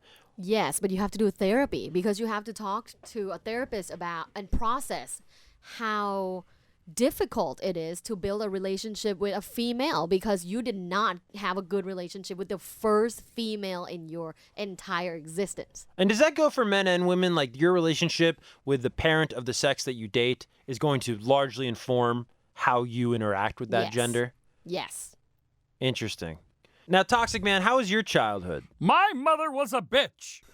What did she do that was so bad? Well, she never got me those superhero action figures that I asked for that one Christmas, and dinner was always late. So what should we do with this guy, Toxic Man? Well, first off, he needs therapy because he needs to be able to talk about the root cause of his problem, which is insecurity towards women. Women, or maybe even empowered women, make him feel small and little, and he needs to heal from that, and therefore it is extremely important that you go see a therapist, Toxic Man. Ha! Yeah, whatever. Oh, come on, Toxic Man. Are you listening at all to Dr. Tara? Yeah, I don't know about all this doctor stuff this trollop is spewing, but I do know she looks good in a skirt. Come here, Toots. I have a $20 bill for you in my tights. This is horrible. I'm out of here. This is terrible. Toxic Man, you're the worst person I've ever met. We have more Loveline coming up next without him. Loveline on the world-famous KROQ. We are back on Loveline. Kevan Kenney, producer Muggs, and Dr. Tara. Happy New Year. We are closing out 2024 with you. Just, 2 more days in the calendar year, Dr. Tara. A year we'll always remember. I met you. Yes. You met me. Yes. Okay. It was love at first sight. I tried to have a moment. It's love at first. It's a huge year. Huge. As Muggs looks at his burrito, lust at first Still sight. here. Wait, is it still here? What do you mean? It's the same episode, right? I don't know, man. It's okay. You're always eating burritos. And he's the guy that's got to edit this, too. So he's going to go through and be like, oh, I'm going to edit that. Anyways, so at the end of the year, there's all these year-end lists, right? Especially us being on KROQ and dealing with the world of music. People rank their favorite albums of the year, favorite songs of the year. But I don't think enough attention is paid to the kink world at the end of the year, right? And there's big kinks. And I feel like every year, Dr. Tara, wouldn't you say there's new kinks that are always emerging? Oh, yeah. New genres. New genres. Yes. And if we're talking about fetishes, there's so many different fetishes nowadays. Hold on a second. Is a fetish different than a kink? Yes. No, it's not. Yes, it is. No, it's not. What's different about it? Yes, it is. They are so different. How? So kink is like an all-encompassing term. Like, it's something that you like that is... Was it encompassing? Encompassing term. Okay. That revolves around any like non-traditional sexual stuff that you might be into. A fetish is when you crave and desire and require certain things in order to get sexual arousal. So someone who has a foot fetish need feet in order for them to get sexual arousal and sexual satisfaction. Just because someone has like a certain kink, they don't really need it. Right, so fetish in a way is like more serious than a kink. Right. So foot fetish, for example, is like a very serious fetish. Okay, as opposed to what, like a laughing fetish or something, like a very like a joking fetish. I'm glad you brought up foot fetish because we have our version of a year-end list here on Loveline. We're going to share with you, and we actually have an expert on the phone, a repeat caller, and he's not really a caller. He's a contributor to Loveline. I want to hereby declare Jason Vest Loveline contributor, and foot fetish expert, joining us now to rank, and nobody knows feet, by the way, better than this guy does. I mean, really, this guy is on the beat of feet. And so he knows celebrity feet, and he loves feet, and it gets this man going. And he has ranked his top 5 celebrity feet of 2024. Can we give a round of applause to Jason? Welcome to the show, Jason. Thank you guys for having me. Dr. Tara, Muggs, Kevin, good hearing from you guys again. It's Tara. Yeah, it's Tara. Tara. My bad, I'm sorry. It's the second time on the show. Yeah. All right, well, what he lacks He was looking at her feet. Yeah, exactly. What he lacks in manners, I assure you, he makes up for in knowledge of celebrity feet. So let's do this, Jason. You have accumulated a top 5 list of the, and how would you deem this? Are these the hottest, sexiest feet of the year?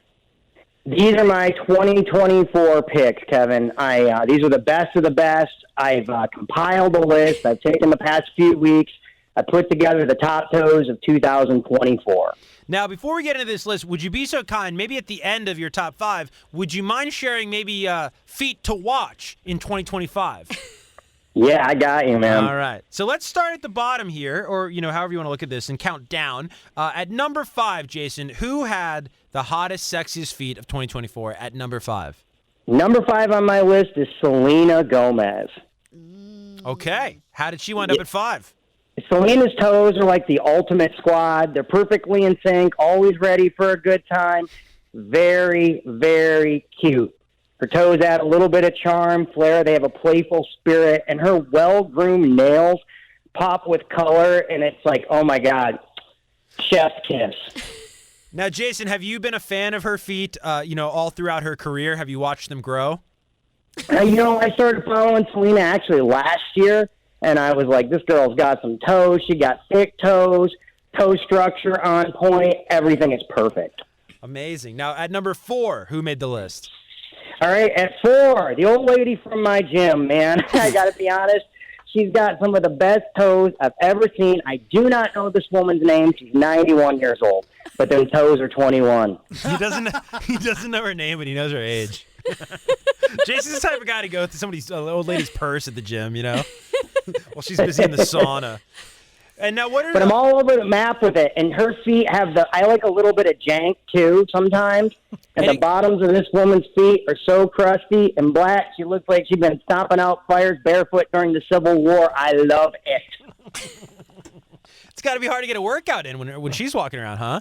I can't sit in the sauna, Kevin. I'm staring at this woman's toes, and I'm just like, Now, you do make a really good point because, of course, the past 25 years, MILF, right, and sort of cougars, of course, they've been introduced into the lexicon of the mainstream culture of sexuality, and there's a whole new generation of older women that are being appreciated as they should be, right? Why are you pointing at me? Well, I'm 36. No, I didn't mean it like that. But, Jason, explain to the listener, maybe if they're on the fence of appreciating the elder feetsmen out there, what are they missing out on when it comes to the old lady feet? Character? Because they've seen they've been through stuff. Yeah, they've been through stuff. The Great Depression.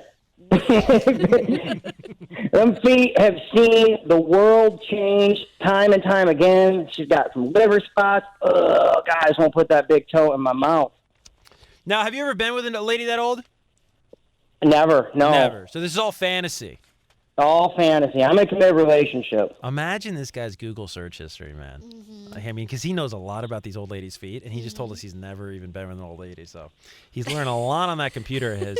All right, at number 3, we're halfway through the countdown of the hottest, sexiest celebrity feet of the year, according to comedian Jason Vest and Loveline contributor. Who's at number 3, Jason? Rihanna. Ooh. Oh, yeah. She got good feet. Look at them toes. If you got a way to pull them up, look at them. Dr. Tara just weighed in for the first time. You got her excited over here. Why do you love her feet, Dr. Tara? Just they always look like nice and plump. Okay, is that what you kind of feet? Because you're into feet, aren't you, a little bit, Dr. Tara? I like feet. You appreciate feet. I appreciate feet. I don't know if it's a hot foot or not. I mean, it's just a foot to me. You know what I mean? But to you really like the plumpness of the foot. I do. Yeah. Interesting. Yeah. And they have to get their toes done, too. Okay. Yeah. And so Rihanna, would she be on your top 5? Yes. Oh, wow. And Jason, any other further thoughts on Rihanna? Yeah, I mean, whether she's rocking a stiletto or a comfy slide, her toes know how to be stylish and fun. I love Rihanna's toes. And Dr. Tara, we have the same taste in toes. We have the same what? We have the same taste in toes. Oh, yeah. I don't know about the older lady, though. I mean, love her. Is that where you draw the line? Yeah. No. All right. Who's at number 2 there on your year-end list of the best feet in Hollywood? All right, you're going to love this one. It is Dr. Tara. Oh, my God. Jason. I've been creeping on that Instagram, girl. Jason. I've been creeping on your Instagram. I see them toes out. Don't objectify my co-host, Jason.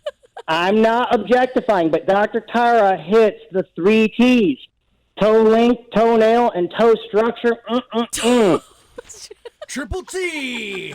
How does that make you and feel? You got Greek feet. Dr. Tara, I'm sorry. Dr. Tara, I am sorry. You are objectifying the woman. You don't even know her name. He knows my toes, though.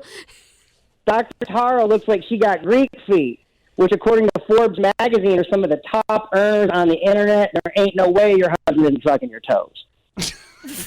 Wait, what did you just say? She got Greek feet. From just the appearance on Instagram, she got the Greek feet, where the little toe and the big toe are a little more symmetrical. And according to Forbes magazine, those are some of the top earners on OnlyFans. They can earn annually about $30K a year slinging them toes. Now, Dr. Tara, have you ever thought about opening an OnlyFans? Maybe if I quit my professor job. So is that in contrast with you would look unprofessional? It would be a conflict. Yeah. Okay, but you've probably thought about it, right? People have approached me many times. Really? Yes. Do you think you'd ever do it? You never know. Dip your toe in. You never. Not to excite Jason here on the phone. I mean, Jason, thank you. I have never been second to anything, but I'll take this. Yeah, who beat Tara in the feet game? All right, Gigi Hadid. Oh wow, okay. Yeah. So you're naming some people that aren't really like. It's interesting because in terms of the pop culture this year, it belonged to sort of like the pop girlies, right? The Charlie XCXs, Sabrina Carpenters, Chappell Roans, and. But Jason, it's interesting. There's like a lot of these feet are sort of stars of yesteryear. It sounds like. Yeah. I mean, I'm an old soul, Kevin. Yeah. Literally. So what is it about Gigi's feet? Her distinct arches, right? And she's got long, elegant toes. Like they were sculpted by the fashion gods themselves. I love them long toes. I want her to give me a back rub with them feet. Now, are men that are, Dr. Tara, are men that are really into feet like Jason, are they more predominantly submissive men or dominant men? Predominantly, I would say dominant men. Really? They're the ones that like the feet? Yeah. So they don't want to get stepped on or anything like that? No, that's BDSM. Well, yeah, but I'm saying that... No, they usually want to use feet to masturbate. So, Jason, when you see a foot with great arches like Gigi's or with the Greek feet like Dr. Tara allegedly possesses, what is the sexual desire? And again, remind yourself that you're on the radio in terms of how you're going to communicate this. But where does your mind go? I mean, it takes me back to a place as a boy. I talked about this before where I used to trim my mom's toes when I was 8 years old.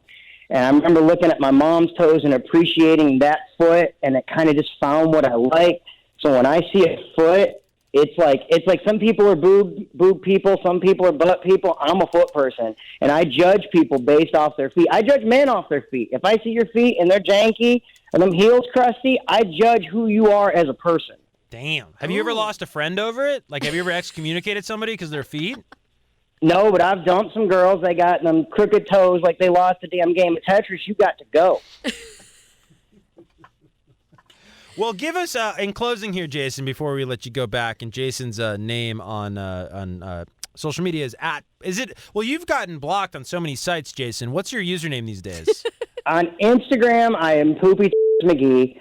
On TikTok, I am Poopy McGee 1.5 until I get banned. I'm on a razor's edge right now. And is that it? That's it. All right. The way this guy ends sentences is hilarious, dude. Jason, before we let you go here, who are some celebrity feet that we should watch for in 2025? Some feet that are poised to have a big year next year. Britney Spears. Oh, okay. What's the lowdown? Comeback? Yeah, what's the lowdown on that? So if you go look at Brittany's Instagram, she recently posted an all-natural foot, nail bed a little long, a little bit of jank to it, and I can see some room for improvement. I see that she's showing her toes a little bit more. They're polished. They're defined. I mean, I think Britney Spears is going to be a breakout star. Britney Spears is going to be a breakout star in 2025 for sure. Well, her feet. Yeah. Yeah, we don't know about Britney, yeah. but her feet. They're going to make Jason. a comeback. Yeah, definitely. Hey, I love it all. Jason, in closing here, is there anything sexually that you'd like to maybe check off the bucket list in 2025, looking ahead, sort of like an intimacy version of a New Year's resolution? I think I would like to get a foot in some random place. Okay, like where? Like a Waffle House bathroom, maybe, or something. I'm into that, like, excitement, and maybe get caught, maybe not. And I don't know if my wife's down for that, but I'm gonna work on her a little bit. Well, I'm sure it'll be successful that you let Los Angeles as a city know that you have this desire before you ever asked your wife. I'm sure that'll go over well at the dining room table. Well, I hope you get that foot job, and I hope it's a super random place. Thanks for having me, guys.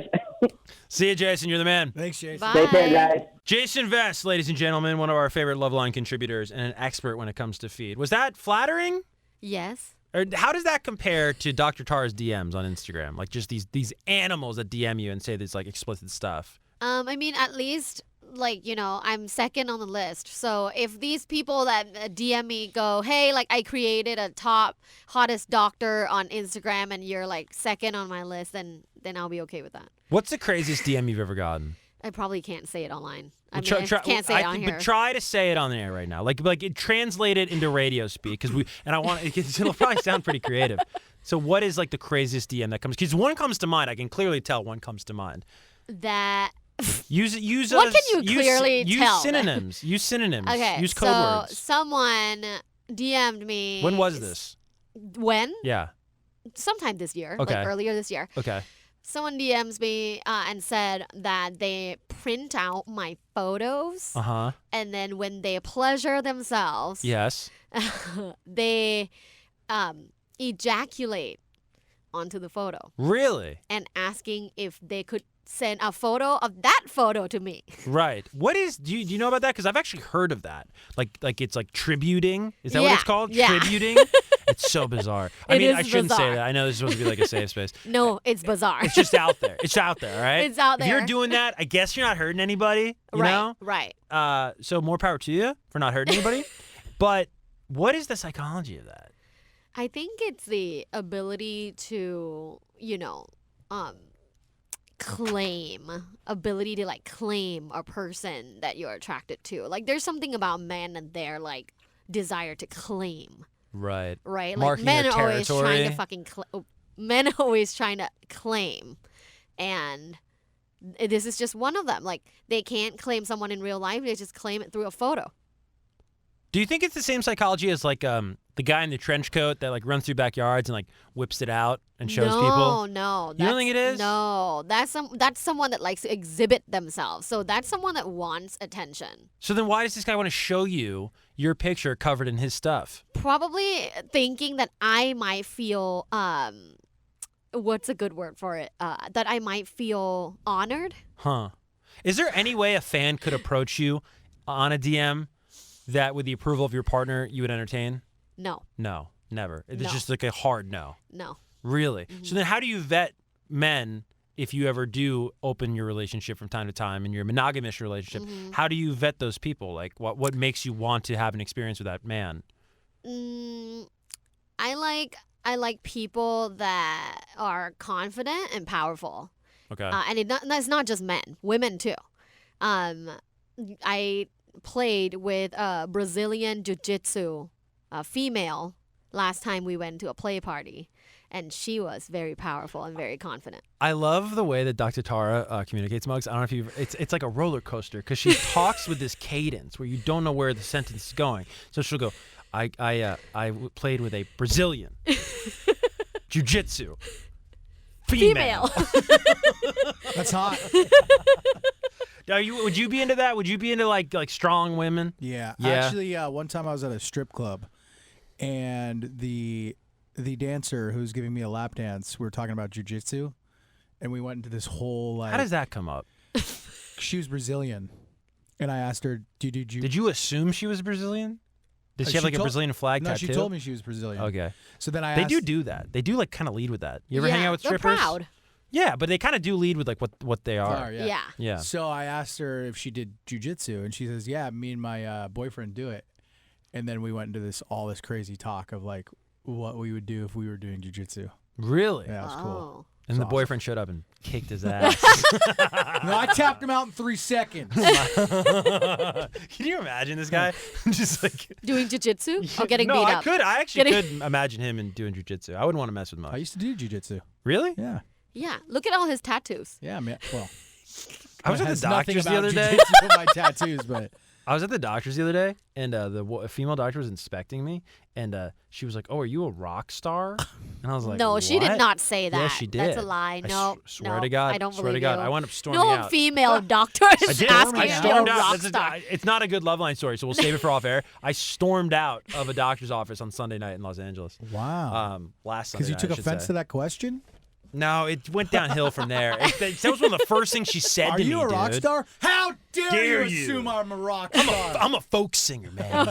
My songs have a message. All right. Well, Dr. Tara's got a lot of friends and fans, and she likes strong people. Yeah, I do. Okay.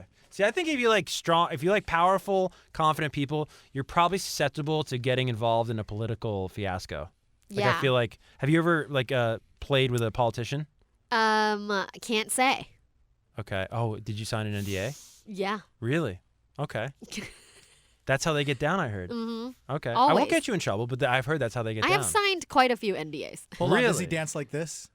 That everybody can see on the radio, my dance right now? No, you know what I bet, you know what I bet? Just here, do this, just blink twice. I bet it's the kind of politician that tells their entire state they can't go out to restaurants, and then we see them at a restaurant. I bet it's somebody like that. I bet it's somebody that would do, guy? I bet it's somebody that would That do guy. something like that. I bet. Anyways, don't you love this weird town of ours, LA? We'll be back on Loveline.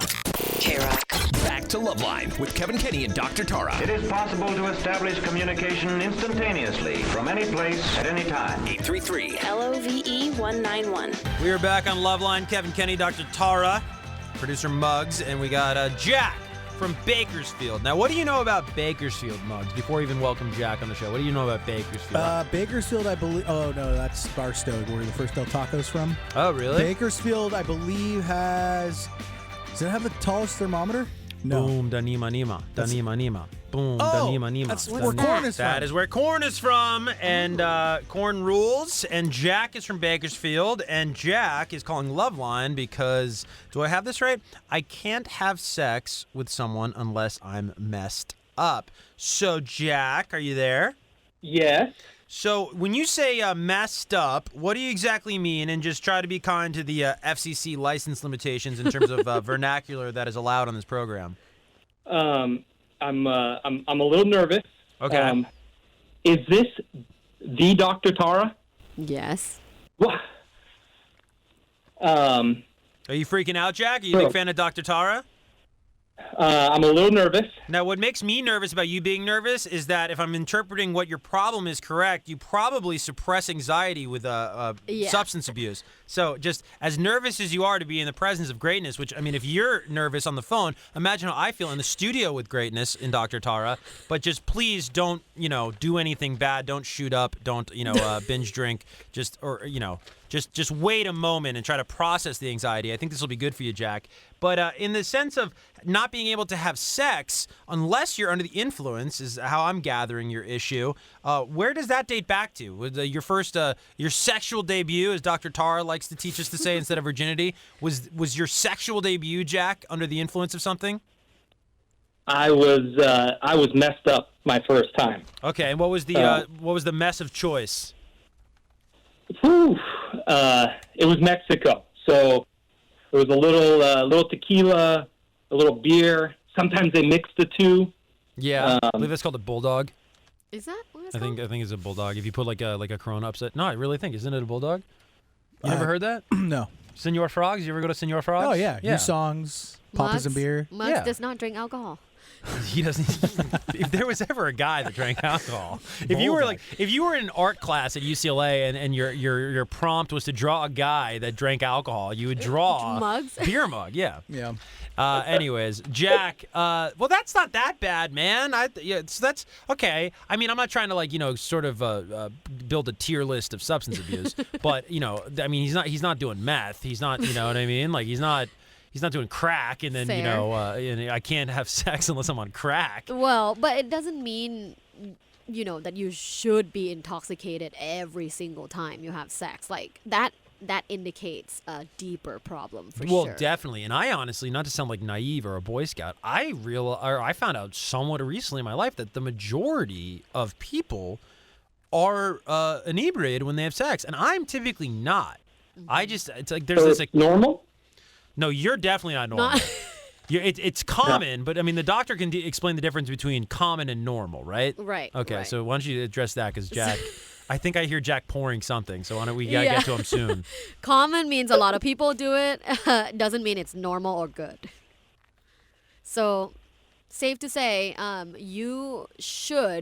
everyone should be able to have sober sex that is pleasurable, consensual, and enjoyable. So if you cannot do that, it is time to self-reflect and investigate what is the deeper problem here. Perhaps family? Well, my big problem is I if I'm not drunk, I can't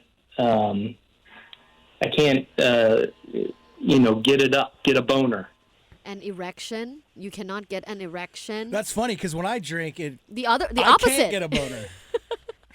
Oh, so that's interesting. Wait, that's true? When you drink, you can't? Yeah. Otherwise, is that what whiskey? Yes. Penis. Is Yes. that what that is? Yes. Yeah. Really? Very common. So I don't think I'm. You know what? I think I'm so scared of I don't know why. It's really interesting because it's not projection. Like I've never. I swear. I mean, God is my witness. I've never ever done anything like that is like concerning in my past. But there's something about I want to be accountable during something as intimate as sex, and I just want to be there for it. And I don't even like for her to be messed up. I've said no so many times. I'm not acting like I'm noble for doing that, but I've said no so many times because the girl's too messed up. I'm like, I'm not into this, man. Good job, by the way. Yeah, but I don't mean it hey, look at me. I'm I'm a superhero. No, but it's just it's my that's thing. That's important. Yeah, but I've also killed a lot of great vibes probably, that are just I don't want to do that. But why is that some men can't get aroused when they're drunk, but then Jack here can't get aroused if he's sober? Mm-hmm. So what Muggs is experiencing is way more common and normal, scientifically speaking, because when there's a lot of alcohol, you're bound to have erectile dysfunction situationally in that moment. But for Jack, I think what he's experiencing is sexual anxiety. And in order to reduce his anxiety, he uses alcohol. And once he's intoxicated, he is properly socially lubricated and he's ready. So for him, it's overcoming anxiety rather than trying to get an erection. It's not about trying to get an erection. It's about overcoming anxiety.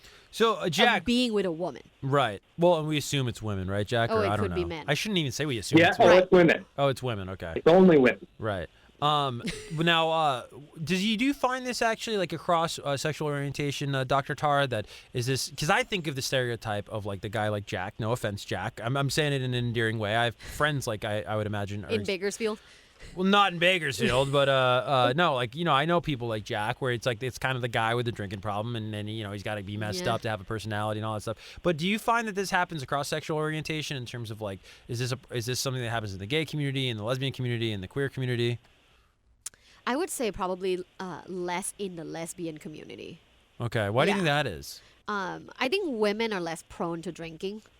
Well, maybe they're less prone to. Do you think that the women are less prone? We've talked earlier on Lovelines where men are very, they slut shame a lot of times out of an insecurity about their sexual prowess or their sexual ability. Do you feel like women have less of that going on, less sexual anxiety overall? Yeah. That's interesting. Yeah, and research shows that too. Research shows that men experience sexual anxiety way more, regardless of gay men, bi men, straight men. Why is that? Porn. Can really? I say porn? Yeah. Really? Well, and what about porn? Does that? So in pornography, usually the story is the man comes in and he has this huge package and he has like just top sexual prowess, right? Sometimes it's Can even hidden perform in a forever. pizza box. Sometimes. What kind of porn do you watch? Big sausage We pizza. talked about this already. You watched the storyline once.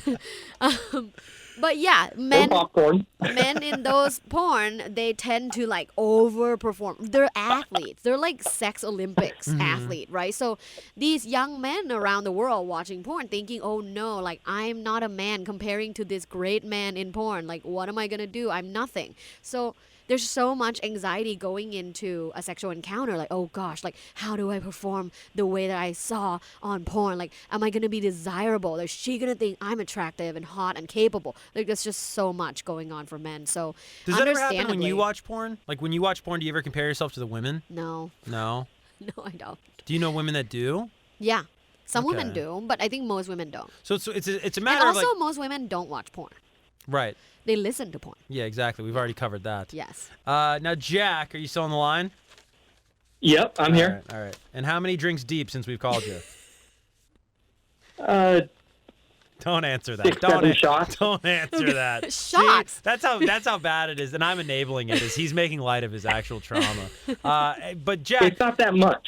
6, 7 shots and a couple beers. well, That's again, it. and what else is there to do in Bakersfield? My Nothing. theory from earlier with the flight attendant is like when there's nothing to do, your vices will rise. Now, Jack, were your parents alcoholics?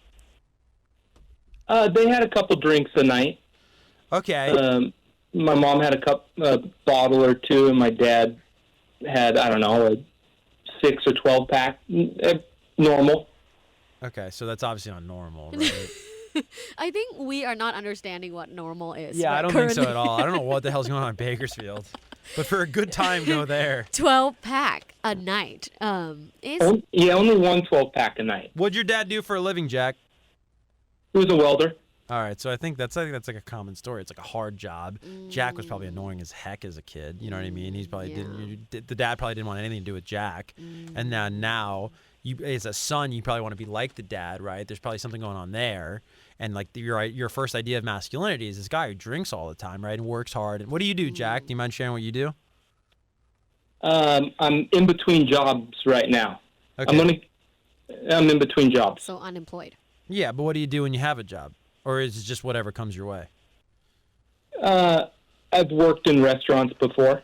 Okay. Yeah, and you're probably around booze in the restaurants and like a lot. I knew a lot. I worked in a restaurant for like 6 weeks and I almost became an alcoholic. I mean, because it's you're done with your job. It's a stressful job. It's such a stressful job, and then you're done at the end of the day. And how do you unwind? You unwind with your coworkers, and what do you have on the house is booze. So it's so common to like drink after your restaurant It wasn't job. mine. I mean, Jack, was it like that for you? Only 5 or 6 drinks or so. Nothing. This guy's insane. Nothing out of the norm. Crazy. I don't even care what's wrong with him. I almost want him to like stay in, with these problems because I just want to party with this guy. It's like, hey, hang out with me and then fix your problems. I need Hang a out night with out. Bugs. Yeah. Come to the valley. Yeah. I don't know if I could keep up with Jack. I don't You know what? Come to that bar. Well, that's what I was gonna say. On the first episode ever of Loveline, I was talking about how if Muggs just left that bar, he would just become this amazing entrepreneur. He'd be like Elon Musk. And then I think with Muggs, the way we get him out of the bar is we just send Jack there.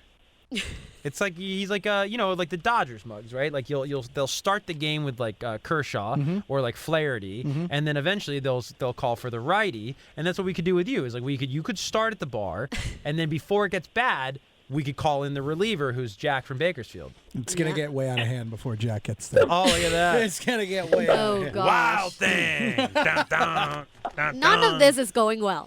It really isn't. I feel like we're not even helping Jack, but I feel like I hate to say this. I feel like there's just certain people you can't help.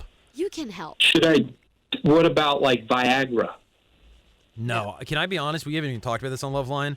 There is something seriously wrong that is going on in the world where 20-year-olds... Have you followed this, Jack, and also Dr. Tara? It started with Viagra, right? So it started with pills a couple years ago, right? I don't know what happened. Probably something got legalized where you could like make this for cheap, right? So these companies that I don't want to name, they started making these, right? And that's well and good, right? And then it was like, well, that wasn't good enough. So now we're going to give you things to put underneath your tongue so it enters the bloodstream even faster. And then I'm like watching, like I'll watch like the Shannon Sharp podcast, and he's like talking out openly, and he's an older guy. There are young guys that are taking these things that are just enter their bloodstream so quickly. And don't you find that concerning that so many young men need that? Yeah, if it's a requirement, then it is concerning. I mean, it's pretty, are you naive to this? I mean, this is like so commonplace now. Honestly, I don't know a lot of guys that take any of those things. Yeah, but I mean, I know you're monogamish, but you do have like a primary partner. You're probably not out there as much as you used to be. Maybe you just don't know these people. You probably. So when you go to the bar in the valley, are these people taking these things? There are people. I feel like that would be a good focus group. There are, and you walk into a 7-Eleven or a gas station, they have all these things behind the counter. I have a Tesla. So I've never been into a gas station. Oh, there you go. Well, hey, Jack. So safe to say, I think for everyone experiencing sexual anxiety, just know you're fine, you're normal. A lot of people experience it. What you need to do, and here's a prescription, what you need to do is you need to try sexual meditation. What is that? It sounds boring. I don't even like foreplay, and now you're going to make me meditate? Yes. Sexual meditation is great for you. There's lots of research and experiments, like double-blind experiments, to show that it works. It's effective in helping people become more sexually confident. So sexual meditation is like a regular meditation practice, but you focus on sexual thoughts, feelings, and sensations in the body. So you can be like massaging your nipples, massaging your pubic area, and like meditate at the same time. Can I be honest with you? It just sounds like I'm not going to do that. Yeah. I just want to say that we need Jack on the show every week. We need Jack on the show every week. But what you're describing, Dr. Tara, and I love you to death, and you are beyond, an icon. But sometimes you describe these things and they sound like so complicated. You're just with your eyes closed. That's all you're doing. You're describing sexual meditation. It is closing your eyes and quite literally masturbating. Okay, which Muggs once did at the tar pit. What? Muggs, you once did that at the tar pits, didn't you? No, dude. I think that's illegal. He sat Indian style with his eyes closed and just started to jay it. No, that was at McDonald's. What is wrong with him, dude? All right, we'll cut all that, Muggs, in post. Jack, I'm really torn on this because I know sobriety is like the thing that everyone's like, preaching these days, right? Mm-hmm. But like, I've seen plenty of a favorite band get ruined because the lead singer was awesome and then he got sober and he's just really boring. And I don't think this is really destroying Jack's life. And I think the guy just likes to have a good time. And I kind of want to party with him. So like, I mean, are the girls drunk too, Jack? Oh yeah. Yeah, I mean, that just sounds That's like terrible. Well, why is it cool when Motley Crue does it, but then it's a problem when Jack does it? Yeah, I agree. It's terrible. Wait, as a matter of fact, it's kind of occurring to me now. We're like 20 minutes into talking to Jack. It doesn't even seem like he has a problem. It doesn't even seem like he wants to... he's drunk. No, but I'm saying, I think he just wants to, like, call you. This is the first call where I've gone, I don't even think this guy was like, I think it was like a Trojan horse thing where, like, he wasn't even interested in solving the problem. He just wants to talk to you. I hope he's not masturbating. Jack. Okay, we gotta drop the call. Yeah. We can't have someone doing that on the air. We can't. Jack, keep doing you, brother. You only live once. Stop drinking. We were this close from losing our FCC license if Jack had said if Jack had answered that question. That was absolutely incredible. Jack from Bakersfield on KROQ. Any closing thoughts here, Dr. Tara, as we wrap up episode 3? I really think people should consider sexual meditation more. But there's nothing to consider. I mean, if you're listening to KROQ right now and you're in a private area, you could literally start masturbating, close your eyes, and it would count. It's not masturbation. You're rubbing your nipples. Yeah. Why? Actually, a medical question for you, Dr. Tara. Yes. Do you need to touch your reproductive organs in order to masturbate? No. Okay, so then what? It's masturbation while your eyes are closed. Do you have to be at the La Brea Tar Pit? Yeah. Because Muggs is like, where did I mess up? Anyways. And then Ashley from South LA. Any closing thoughts on this? She cheated on her partner. I think can I be honest? I don't know if we're supposed to say this or not. I thought that she was a terrible person. I really Flight just, attendant? Yeah, and I can't stand people that can't get their story straight, and I can't stand people whose stories change, and I can't stand where it's like I've dated flight attendants. I know all about it, and she's trying to tell this story, and I don't know why. She's trying to tell the story that it's not a lonely job, that it's that it's this like great thing. It's not. It's incredibly depressing. And you read about it in the news, they make no money. They're in a different city. It's impossible to date. And so what it leads to is all these sort of like frivolous little, hookup relationships. No, there's a lot of people that love being flight attendants. Have you ever seen like flight attendants that are in their like 50s and have done it for like 30 years? Yeah, they're some of the saddest old ladies I've ever seen. What can do you smell know? the gin on their breath when they tell you to put the seatbelt on. Stop. What do you fly? Smeared lipsticks? Spirit? No. Well, no, never. But if Spirit wants to sponsor the show, we can send mugs on a trip. Mugs love Spirit. Yeah, sponsor us. You know what's really funny? A story for off air. I got a Spirit story for off air about this company. All right, well, there you go. It's episode 3. It is Loveline with Kevan Kenney and Dr. Tara. Dr. Tara, where can people find you if they have internet access? My Instagram and TikTok, lovebites.co. That's LUVBITES.co. Okay. Wait, did I just realize your username is in Dr. Tara? It's lovebites.co? Yeah. Really? And I follow you. Lovebites.co. Yeah. I never realized that. All right, very cool. Muggs, did you learn anything today? Yeah. He's gonna try sexual meditation. Stop. I just want to say one thing. If you're listening to Loveline right now, there have been so many times during this episode that we have had to mute Muggs' mic because of things he said, and maybe there's a day where we'll do like an unedited like season review and tell you some of these jokes he's made. All the bloopers. They're disgusting jokes. They're awful jokes, and I don't know who you're hanging out with, young man. But you better stop it. Maybe we'll put Muggs bloopers on OnlyFans. Yeah. Next time on Loveline. Peace. You're rubbing your nipples. This has been Loveline. The opinions expressed on Loveline are not necessarily those of staff, management, sponsors, or the station. Loveline is produced and engineered by Jonathan Beermug Cantro. Loveline is a presentation of the world-famous KROQ. You hang up first. No, you hang up first. I'm not hanging up till you hang up, so hang up. Well, I'm not hanging up till you hang up, so you hang up. Okay, on the count of 3, we'll both hang up. Cool? Cool. 1, 2, 3.